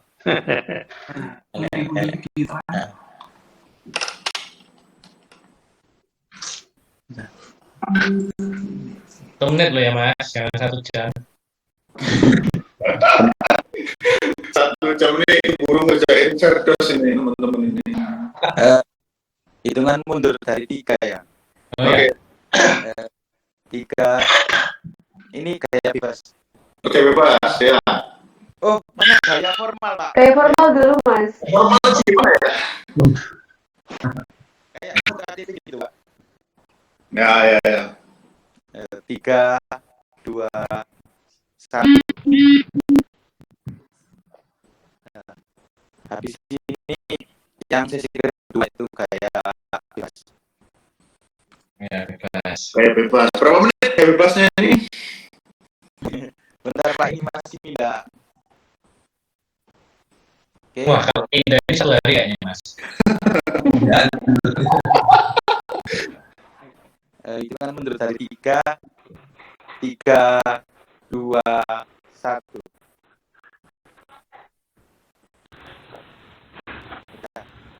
Oke. Terima kasih Mike dan saya juga ucapkan terima kasih kepada Pak Mirza selaku moderator pada sesi kali ini dan juga terima kasih kepada Pak Ambaryawan yang sudah menjadi pembicara pada pagi hari ini. Terima kasih Pak Ambar, semoga hatinya tidak ambiar. Pak Ambar. Mohon diklumi Pak Ambar nggih. Stres semua ini. Ini lagi stres kelas semua ini Pak ini. Kalau Pak, Tapi ini akhir ini Pak. mohon maaf ya Pak, sebelum kita mengakhiri acara pada pagi hari ini, alangkah baiknya kita berdoa terlebih dahulu supaya materi pada pagi hari ini bisa bermanfaat untuk kita semua ke depannya. Amin. Kita dipersilakan.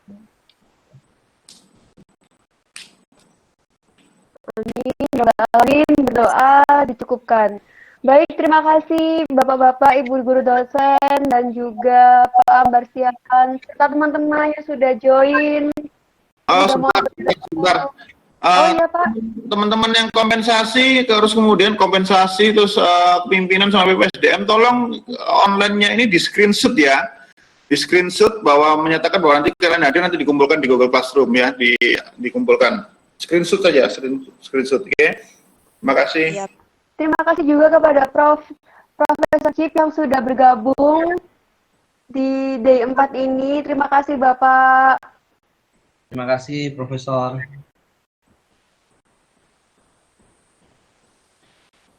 Assalamualaikum. Iya. Dan saya akhiri, saya Sriyanti Octavia. Assalamualaikum warahmatullahi wabarakatuh. Waalaikumsalam warahmatullahi wabarakatuh.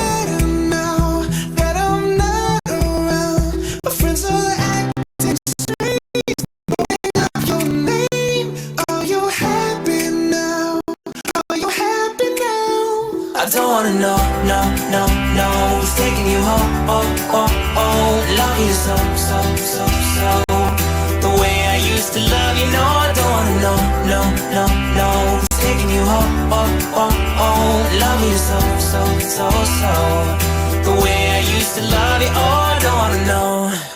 Every time I go out, yeah, hear it from this one, hear it from that one, that you got someone new.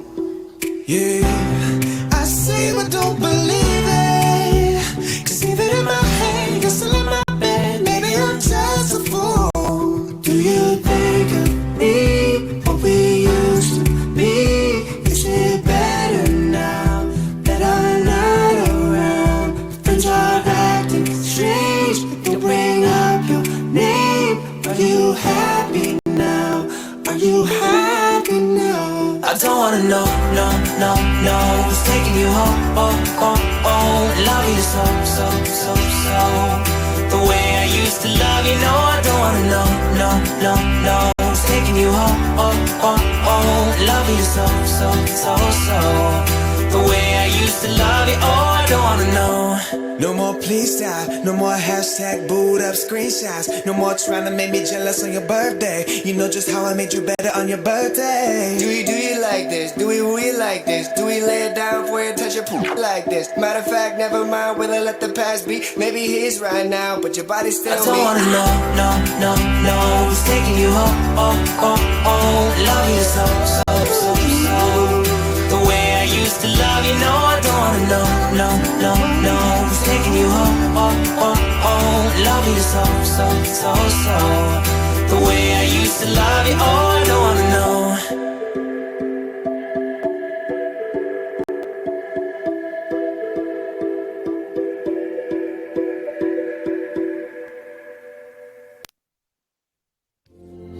Spent 24 hours, I need more hours with you. You spent the weekend getting even, ooh. We spent the late nights making things right between us. Yeah, now it's all good, babe. Roll that backward, babe, and play me close. 'Cause girls like you run around guys like me. Sundown when